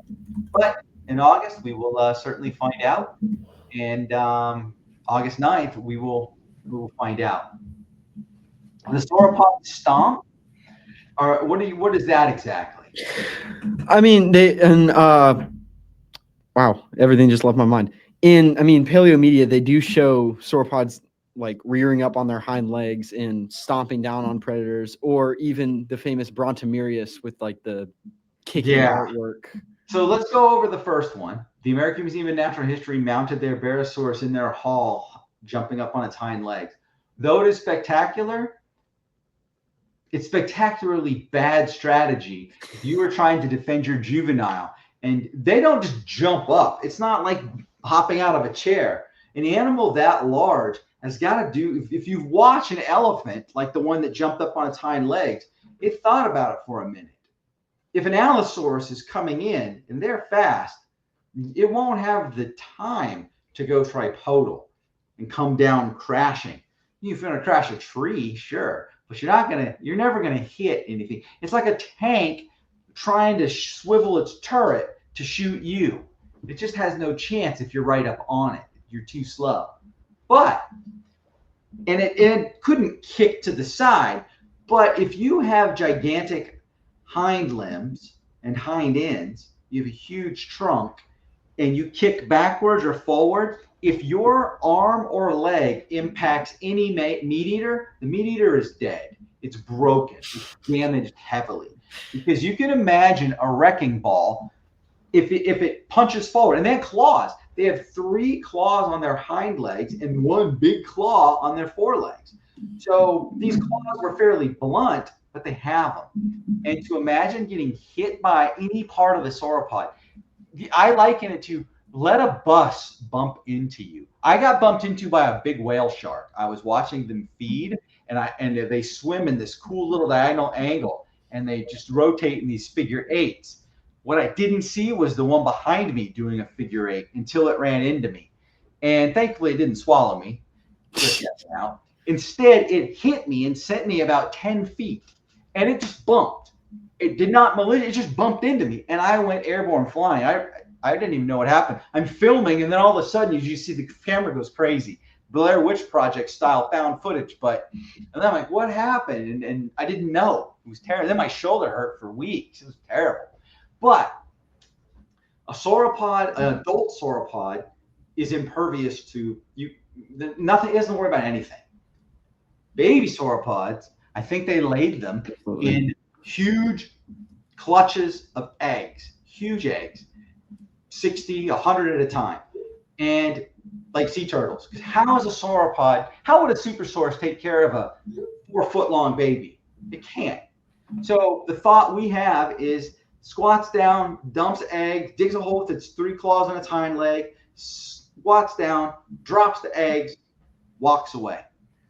Then it's feeding time for every carrion, just like baby sea turtles today. When those eggs hatch, all the predators come out. I have released baby sea turtles, and it is a wonderful and heartbreaking experience because you're watching them swim, run, try to get to the ocean, and then the seagulls come in.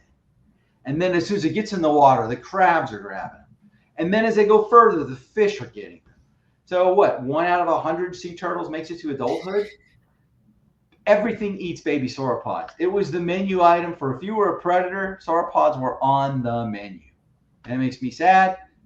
But that shows the ones that lived. That's nature's red of tooth and claw. If you can survive the Jurassic theropod gauntlet, you're a baller. So sauropods were kind of the sea. Well, they weren't turtles, but the equivalency of sea turtles when laying eggs. I think at so. their time. Matt Waddell thinks so. We've talked about this often, and we should put together some kind of CGI where they all hatch and then they run. And if you think about niche partitioning, if you're a brack or a cam and you're eating things that are higher up in the canopy, and you're a baby sauropod and you're a baby brack, well, now you're competing against all these diplodocids that are eating down on the ground. And so you've got to grow up fast. And there's been histological studies of baby sauropods to show that they grew meteoric, a couple feet a year. They grew as fast as they possibly could biologically. You can almost see them grow because the only thing to keep them safe is growth. So then possibly maybe the baby sauropods were camouflaged. Maybe they were hiding out in the bushes. There's so many cool things. Oh, thanks. I didn't know the BBC took it. Full disclosure, here's the TV shows I have seen. Jurassic Park in the movie theater in 1993. And then I saw Prehistoric Planet season 1. And I was part of a couple of shows in the 90s. I have not seen Walking with Dinosaurs, Prehistoric Planet, no Jurassic Parks. So I have missed all of this. And everybody tells me that, Bodhi. Go watch the original Walking with Dinosaurs. I am told that it holds up quite nicely to this day. So that's as you can tell, I love this stuff. I can talk, and I do. I talk for hours. Whoa, what's my favorite sauropod? Come on, Catherine, you can't answer. What's my favorite kid? I can't answer that question. Supersaurus. So much of my career was Supersaurus. Now, I'm about to name 2 new sauropods. So I think if I've only slain sauropods: Ultrasaurus, Stylosaurus, Seismosaurus. I think dinosaurs go away.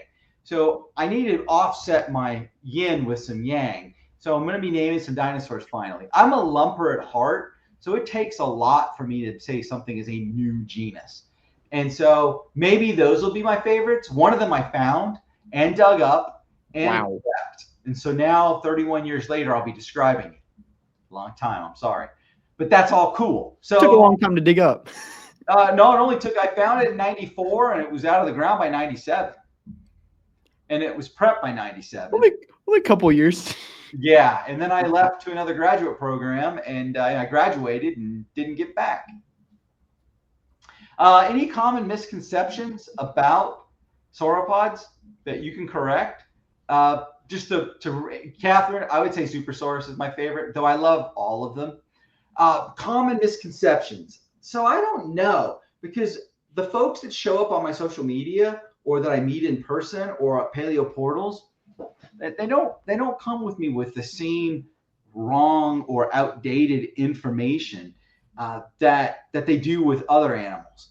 So what I would say is, the old story, sauropods had 2 brains. No, it did not. They had 1 brain, but they had a huge nerve complex in the sacrum, which is why people said they had a hind brain, because it's so much larger than their walnut-sized forebrain. You got a bowling ball sized, a big billiard ball in the back and a tiny brain up front. But that's just because you have so much going on with that tail back there. You've got all these nerves coming in. It's just an evolutionary byproduct of a nervous nerve system center. Did they go in water? I suppose we talked about that earlier. Sauropods were often drawn with the nose on the top of their skull as being snorkelers. And that was ruined in the 80s when R. McNeil Alexander did the physics to show that the water would prevent it from breathing. If they went into the water to a certain depth, their lungs could no longer process the air, which I find interesting. So that is something that my parents certainly believe. Oh, tails on the ground. Sauropod tails were kept horizontal. If you that big giant back end has this huge amount of muscle, and all of that muscle is kept up by probably a ligament across the top or ossified tendons when they get older. except, and this is a mystery that I can't figure out, and no one's been able to give me an answer that I like. Then all vertebrae in your body have a centrum, and then you've got a spine on top, and you've got processes on either side. But you also have a neural canal because your neural spine and your arteries have to run through the vertebrae to go through the rest of your body. On sauropod dinosaurs, the whiptail, there's no neural canal, there's no neural spine, at least no evidence of it. So how? What? How do you do that? They clearly did. They've got 30 feet of bone, but how did they get that? And then how did they keep it from drooping? So you didn't probably notice, but I had them draw my Diplo with a drooping whip because the last 15 feet of that whiptail are just rods of bone. And if you look at lizards, if you took a iguana and you hold it up in the air, the tail droops. The base goes a little straight and then it quickly droops. So maybe the tips of the tails drug, maybe I don't know. It is truly something that confounds me and I would love to work on someday, but I don't have engineering acumen. I can get you access to the specimens, but I don't know what to do with them to figure it out. And I'm busy on other projects, but we've got about a dozen papers in the last 12 years have come out, and I have another dozen in process. So I've just a lot built up. So I'm hoping to get all the papers done. So come 2027, I can chase problems like how do they hold their tail up at the end? So we've been busy. We call it the Sorrow Squad, and I run it like a business. So we divide and conquer like the A team. Someone's got the tail, someone's got the neck, someone's the limb expert, someone's the integument expert, the histo expert, the stratigraphy expert. So we have 6 to 9 authors on all these pages because these animals are so big. We divide and conquer, which is a really good way to work. And we work really well together. We've known each other, most of us, for 25 to 30 years. When you become a paleontologist, it's a really small crew, so you get to know people really well. So be nice.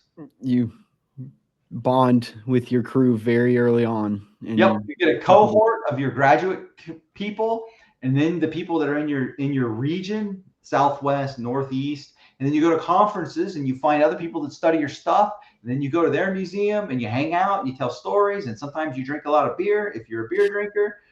Most paleontologists seem to be beer drinkers. However, thank goodness this next generation, I don't know any of or none of the sauropod guys are. So the alcohol company's got to be worried because it happens. It's changing. That's good. It's a good thing. And if you're not old enough to drink, don't. I think most of the people here are not. So yeah, I figure I should probably point that out. It's not a good thing. Bad. No, the sauropods didn't chew. I don't really have any other misconceptions, but part of it is I may be just too myopic. I'm too close to it that I don't see it. Could you speculate on why you think Morrison formation sauropods didn't have gastroliths, or like why you think they would have not had that evolutionarily? So I don't know how gastroliths start. Think about the very first animal with a gastrolith. It had to accidentally ingest a stone. And that stone had to have been small enough not to choke it, but big enough not to pass, because the body wants to get rid of it. And then that stone, it had to have been in an herbivore, because that stone had to have been useful. And then somehow it's offspring. You don't teach animals how to swallow gastroliths. There's a famous plesiosaur specimen that allegedly died while trying to swallow a gastrolith. Because right in its neck is a gastrolith, which is pretty cool. But it is a mystery. So in sauropods, why people say they find gastroliths is you'll find these really polished, pretty rocks in the middle of nowhere. And the thought is that had to have been a gastrolith. But in my mind, a gastrolith is part of a gastric mill. And the mill is a bunch of rocks, 20, 30, 40 rocks in a part of the stomach that as you walk or as your stomach muscles contract, they grind against each other. And they're polishing the food. They're crushing the food up as it's being eaten, and the acids are helping to digest it. No reason why they couldn't have them. I mean, we see lots of animals with them. The irony is plesiosaurs are predators, and yet they often have them. So what is it grinding up? Because they used to say it's ballast. But if you're a 1,000-pound animal, would 5 pounds of rocks make a difference? I don't think so, because these rocks aren't particularly heavy. I went and looked at them. They're just like a small pile of rocks. So they're not for ballast and plesiosaurs. They've got to be for digesting. Maybe they were swallowing ammonites or some kind of. It's true. Because we always think of them as eating fish, but maybe those are there so when it would eat the ammonites, it would help crunch those up. I just made that up on the spot. That's the great thing about paleo is you can make up something that sounds good, and then shellfish, exactly, perfect. Great minds thinking alike, right on the spot. Something I want to be sensitive of time. I'm happy to keep talking, but I know you have another guest coming, so. Actually, not today. You're the last guest for today. Oh man, well I don't want to keep it forever, but you can keep talking. I'm gonna take a drink here. If anyone has any more questions, even if it's not about sauropods, I've got 6 more minutes. So I'm happy to chat about anything. How to become a paleontologist. I'm easy. You are the next generation of paleontologists on this call and watching this video, and I want to help you be successful and pass along this craft that I love so much to the next generation. Which is why I'm honored that you invited me. Thank you so much for having me. You've been there from literally the beginning for me, so it was just the right thing to do to invite you on for the first annual Prehistoric Live. It's really cool to see that you're doing that, and Bodhi as well with his the dynamite. There are individuals that have taken initiative in moving things forward. It's so cool. I was on your site the other day, Bodhi, checking things out. I subscribe to your newsletter, I'm pretty sure, because I see it pop up sometimes.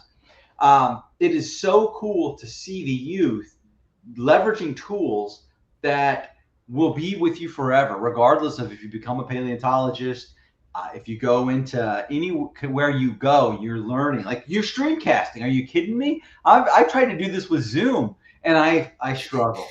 What got me into paleontology? Catherine, it's my pleasure as well to meet you. And I got into paleo as a fetus, it seems. There's never been a memory in my life, as far back as I go, where I didn't love dinosaurs. And my parents said I love dinosaurs since I came out. They've been omnipresent. I'm actually an outlier. That's not the bell curve of paleontologists. I'm on the extreme end. Many of them get into it when they're a little bit older. They see a movie, a video, they get excited about it in their teenage years. Jurassic Park, Walking with Dinos. Exactly. Or they go to a museum and they're like, oh my gosh, this is so cool. So we've had 100 guests on Paleo Portals or more in the last 5 years. Wow. And every single guest has a different story about how they got into paleontology. If you say the typical way is at some point, many started liking paleo when they were young. And then they got out of favor when they started liking the opposite sex. And so dinosaurs aren't in the traditional masses of the population known to produce the most successful dating ratio, I've been told, on both sides. So they kind of keep it quiet, or they just outgrew it. They chased cars or pyramids or something else. But then they get to college or high school and they start liking it. And they really go into it as a science. Yeah, age of 2, that's a very common age because, and that's probably what it realistically was for me, but it's when you can give kids toys. And as soon as I had dinosaur toys in my hand, I was sold. And what's funny is I don't. When you're not a helpless baby. Exactly. And I always loved sauropods. I would draw. I remember sitting in elementary school classes. If you could find any piece of homework, any test I took, there are dinosaurs drawn on every single one of them. All of my notebooks. On my Levi's, I've always worn Levi's, I would draw dinosaurs in ink. And my mother said, what are you doing? I said, I'm drawing. My most exciting or surprising discovery, that is a fantastic question.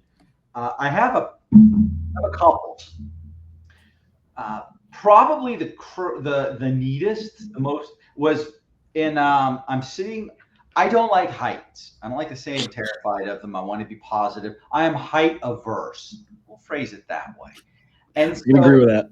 I was on the side of a cliff above what we dubbed Cobra River in the middle of nowhere, South Africa. And they advise if you fall, if the cobras don't get you, the crocs will.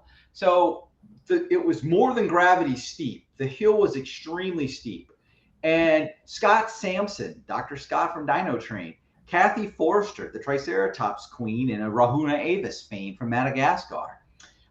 Christy Curry was there as well. Ray Rogers. These folks, the late Billy DeClerc, rest in peace, Billy, I miss you.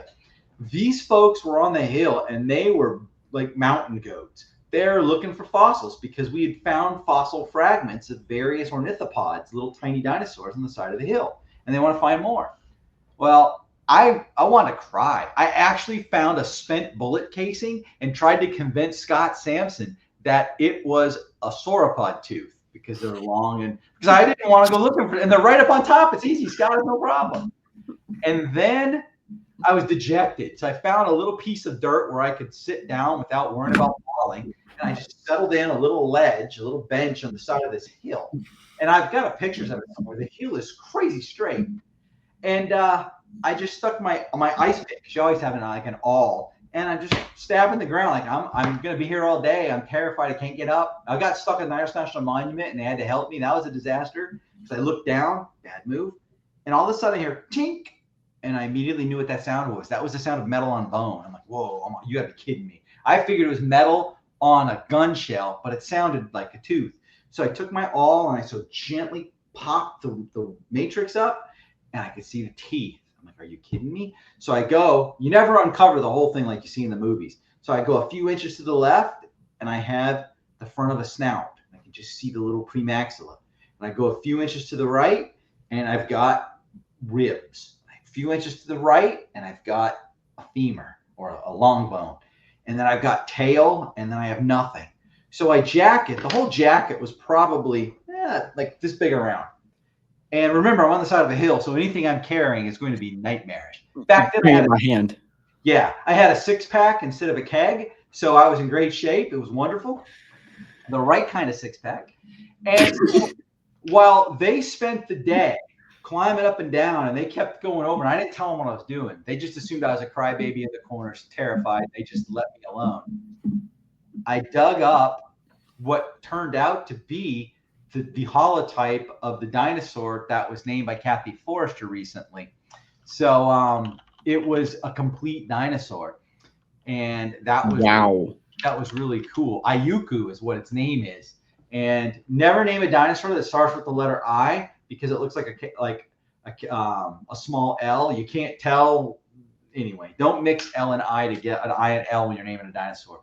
But it is the most complete South African dinosaur, and it was skull. It had most of the skeleton was present. The whole thing in life was maybe this long, nose to tail. And I was hoping they'd name it after me, but they named it after Billy DeClerc because he died. I'd rather be alive and not have a dinosaur named after me. No offense, Billy. And what ended up happening was they thanked me in the acknowledgments for my careful excavation, because they were able to, because I did not expose it, they were able to do all kinds of like CT scans and things that they couldn't do otherwise. So that's probably the most important, is I found what became a holotype. This new sauropod was my other excitement. I found an ilium, and then I kept going and I find dorsals articulated, and then I found the femur articulated, and then I find caudals that went on around. And since I studied the tail, I was so excited, and that was cool. So I've had so many fun experiences in the field. I've almost died a dozen times. I'm crawling on my hands and knees. I look up, and there's a green mamba flicking its tongue at me this close, and I just stare at it. And I remember thinking, it decides if I live or die, because we are 6 hours from anywhere that could possibly help me. So I'm just back up and let me live. I was sitting on top of a rock, and the locals are screaming at me, and I just was ignoring them at first, and then they became even more animated. And then another person figured out what they were saying. Black mamba nest. Apparently a mama black mamba had a bunch of baby black mambas underneath the rock that I was sitting on. If you've never seen a black mamba in the wild, they are ridiculously fast. They are very aggressive. I know because I've been chased, not by that one. Savannah monitors are about 3 feet. I jumped off the rock very fast. Savannah monitors that are 3 or 4 feet long, they're like Godzilla. You round the corner and they go, ah! I've decided there's no fossils over there. I'm going to go somewhere else. Humans are always the most dangerous. They've chased us. They've chased us in the desert. I've had to have an off-road, a slow speed off-road chase because they were going to do bad things to us. Humans are the worst. They're also the best. But it's very terrifying when you're out in the middle of nowhere and you don't speak the language and your guide says, run and don't let them catch you. I'm like, oh, great. That's exactly what I want to hear. Very encouraging. I don't want to talk about the negatives. The positives are in paleontology, not everyone has to be a field paleontologist. And I don't go out to the field much anymore. Then a car accident, not my fault at all, and blew 5 of my vertebrae out. So my sauropod days of digging things up, which is great. I have gray hair. I'm like John Hammond. I show up, hey, cool, chill. What do you got? Right on. And then I go home and study it in the air conditioning. But paleontologists, they work on technology today. So many paleontologists know how to code in R because they use R to run stats packages, to run phylogenetic analyses. It's really exciting to see the use of tech. I like to say paleontology is the only discipline that takes the past and the future and brings it together in the present, because we are looking at maybe astronomy. We're looking at using CT scans. I just saw a paper where CTs damage collagen, which is bad for paleoanthropologists, but doesn't matter to us because there's no collagen 66 million years, much less 150 million years. But CT technology, then if you CT scan the bones, you can manipulate the bones in digital space and do all kinds of things that I would have to make molds and then make casts of heavy plaster or lighter polyresin. So much. So you don't have to be a field paleontologist. You can be computer specialist, cladistics, if you like phylogeny. These folks don't even go look at specimens anymore, it seems like. They just code them from the pictures, which is a bad thing, and I have high issues with that. But there are lots of different biogeography. As long as you know where the animal was, you can do food webs using modern technology. There's so many cool things to be studied in paleontology. And to be a paleontologist, there's 2 primary paths. Path 1 is becoming a paleontologist by virtue of the traditional geologic route. I have a master's in geology because you learn about rocks, stratigraphy. You can walk up to a site and read, oh, that's a cut bank, that's an overbank channel. The fossils are going to be in that lens there. And you can watch it. Now, what I found out is I don't like rocks at all. I like the things in the rocks. So I go call, hey, John Foster, can I go in the field? You want to go in the field? Because he reads this and he's fluent in stratigraphy. Me, barely. My undergrad's in anthropology, and I found I don't like people, like study. So I studied paleoanthropology. So I learned I don't want to, but it was super helpful because I lived all over the world, and my anthropology degree actually prepared me to live in countries for 30 days at a time in the bush where no one spoke English or very little. It was a useful degree to have, it turned out, because they make you take a bunch of culture classes. I digress. Geology paleontologists are rare today. Geology degrees in general are only popular when oil prices are high. When oil prices are low, $75 a barrel, nobody wants to be a geologist. When they're $150 a barrel, everybody wants to be a geologist. They all want to go get rich. Now, what I see today, 80% of modern paleontologists are anatomists. Number one reason, you can get a job in anatomy. If you are a human anatomist, they are always hiring people to train doctors at med schools. I started a PhD in human gross anatomy, emphasis on gross. I don't like soft tissue, I don't like blood. So I discovered I don't like anatomy. But it's super important to be able to look at a bone and know generally, at the very least, what bones attach where. It's better if you find an expert like Dr. Ray Wilhite, who is an unbelievable anatomist, and say, Ray, what am I looking at? And he draws it all up for you. And you're like, yeah, I like that. Or Dr. Larry Whitmer, who is the world's greatest CT paleontologist. So they'll CT scan something and then look at the areas. if you go into paleontology, you're going to probably get an anatomy degree, and it's either veterinary anatomy or human anatomy.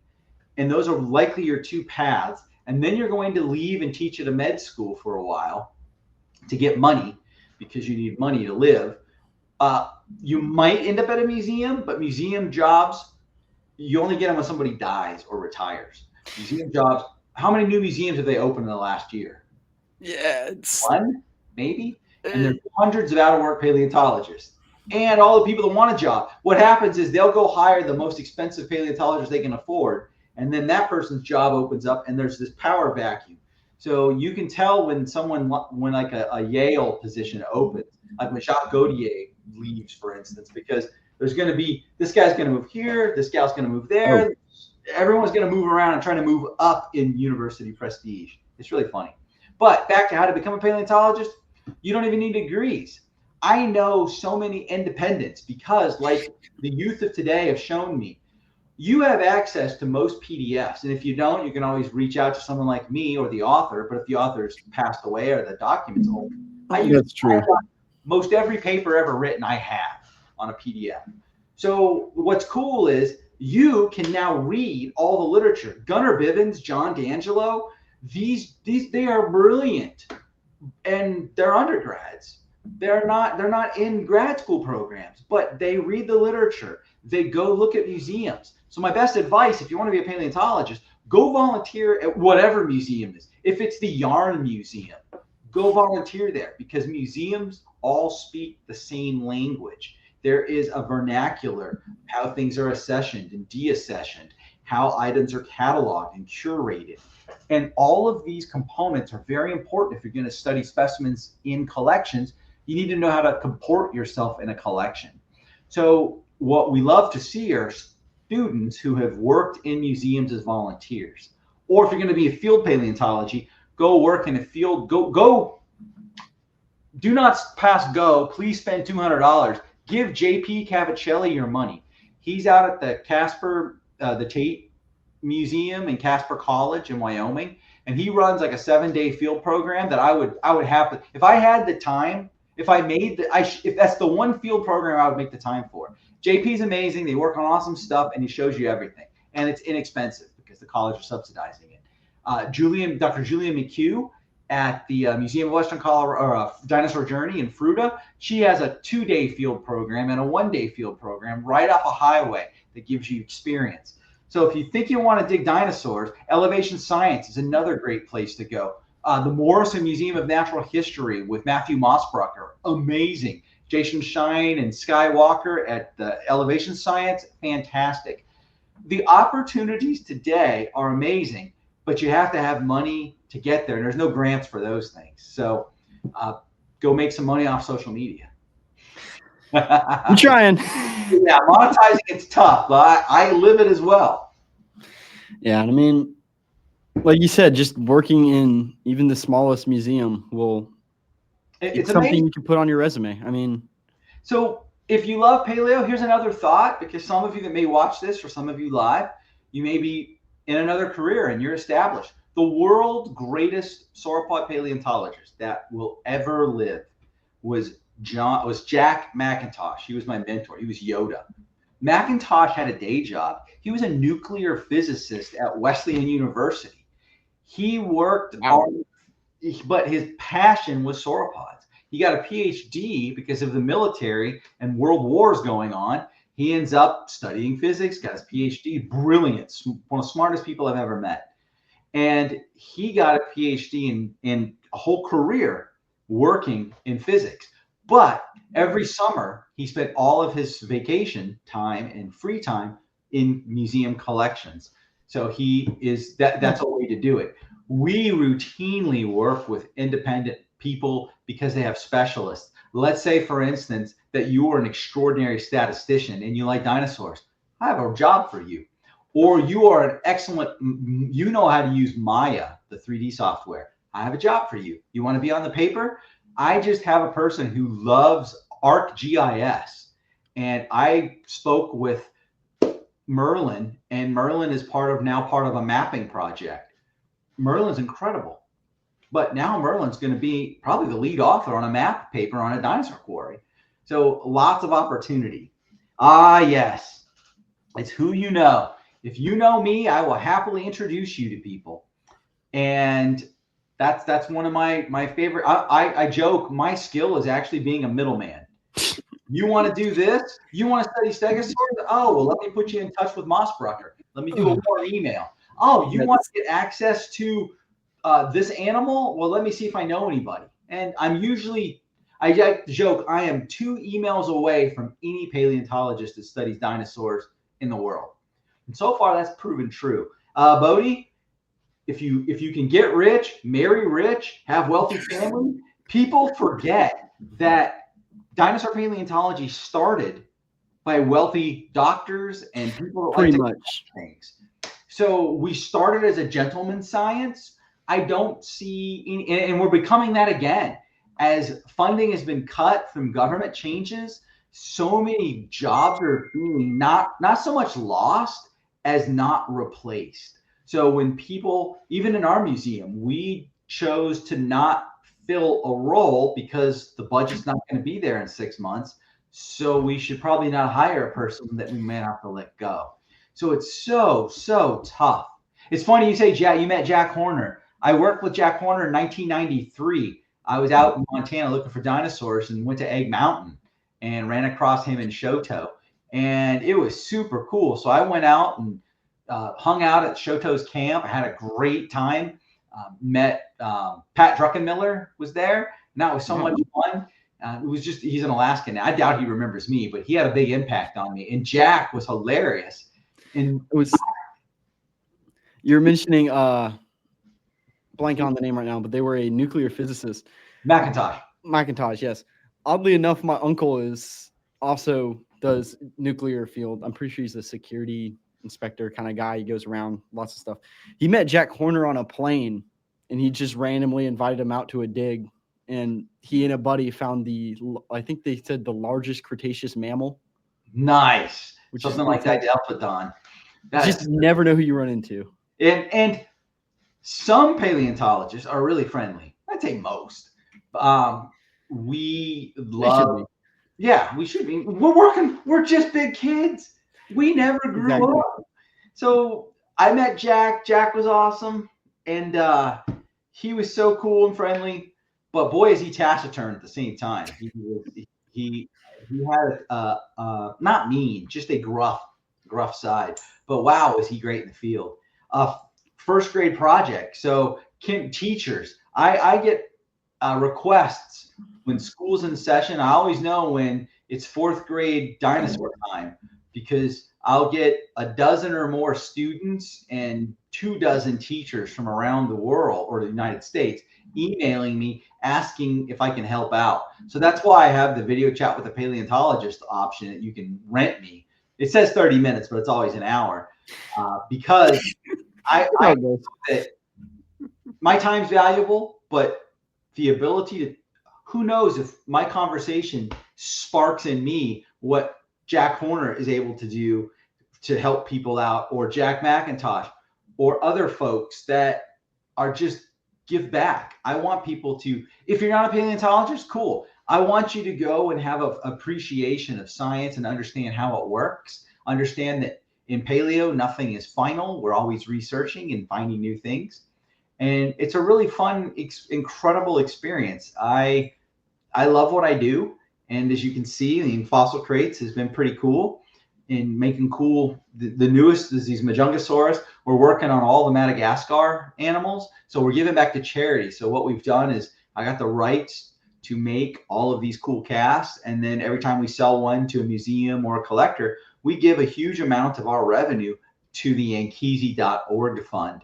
And what Dr. David Krause, Dr. Madagascar, he started it he started working there in 93, and he went there. There's all these kids. He goes back the next year, and there's kids missing, and they died of basic dental hygiene issues, gum diseases that got infected. They died of simple things that we cure and don't think about. So he started the Ankesi.org, Ankizy, and it means children in Madagascar, in Malagasy. And he has schools for 1,000 kids around in the 4 villages. Here's where it's magical, next to the dinosaur sites. So he's worked out to where those people know the dinosaurs are magical, and they help provide village support. And so they don't go and dig up the dinosaurs. They protect them. And I thought that was, and it's a really remote village. And so he's gone in and excavated all these fossils, but now he's giving back to the charities. It's really an amazing thing that he's done. And I don't know of any other paleontologist that's gone into another country, hoovered up or Dysoned up all of these fossils, and then gives back, even though he hasn't worked there in a few years. So paleontology with a social conscience is what you could call it. And it's extremely rare. But I'm just so happy that you guys have hung out with me this long, and that there's great questions. And Bodhi, thanks for putting all this together. This was really impressive.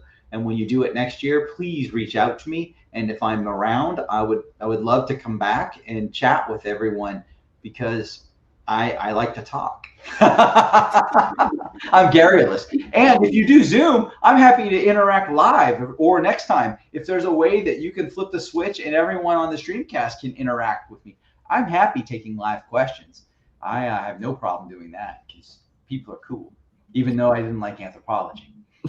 People, just not the study of people.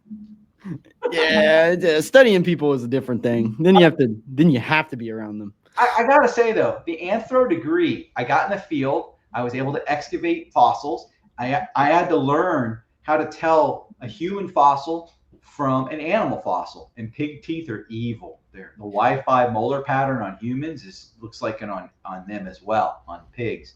So you learn how to radiocarbon date, now a potassium argon date. So you learn all of the principles of paleo, except anthropologists excavate in little tiny bits. And I howl with laughter, because my sauropod bones, if I did an anthropological excavation of a sauropod bone, I'd still be working on my first one from 94. So you'd be a toe in. Yeah, it's so funny when we interact, because stones, not bones. That's what the archaeologists say. And then we're like, bones, not stones. Because people always say, oh, you're an archaeologist. And I'm like, technically I am, because I have a degree in anthropology. Technically. So I let it ride. But most people come in with a degree in biology, and they're like, no, we're paleontologists. We're fancy. Yeah. So any other questions? Anything you want to talk about? Otherwise, I'm going to go and grab some food. It's only 3:30. I don't know what I'm going to do. Actually, I do know what I'm going to do. I'm going to keep working on this new dinosaur paper. So I know we're done, but I learned yesterday that I thought yesterday was Monday.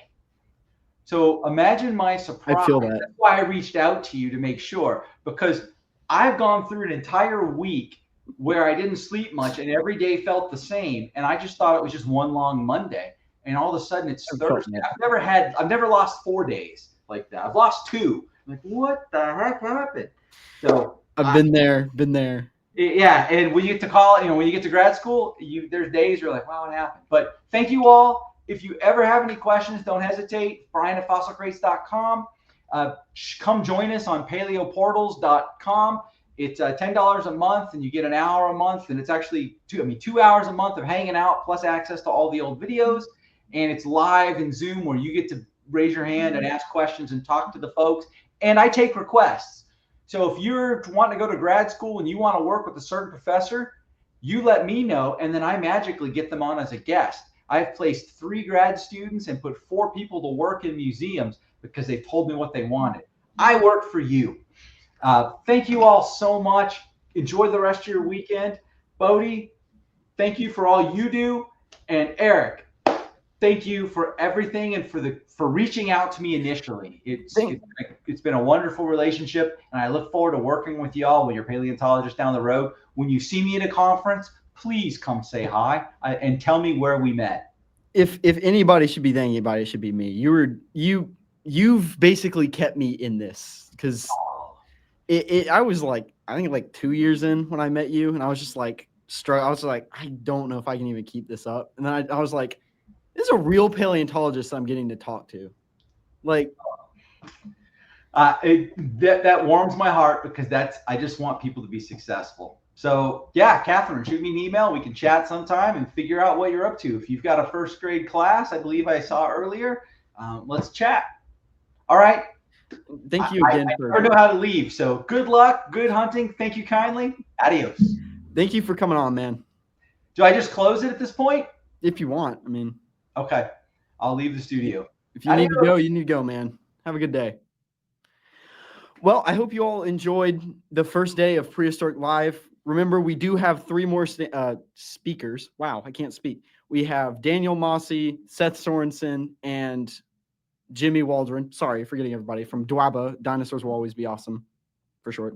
So I please come back tomorrow. I think we might have a few more other people joining, hopefully.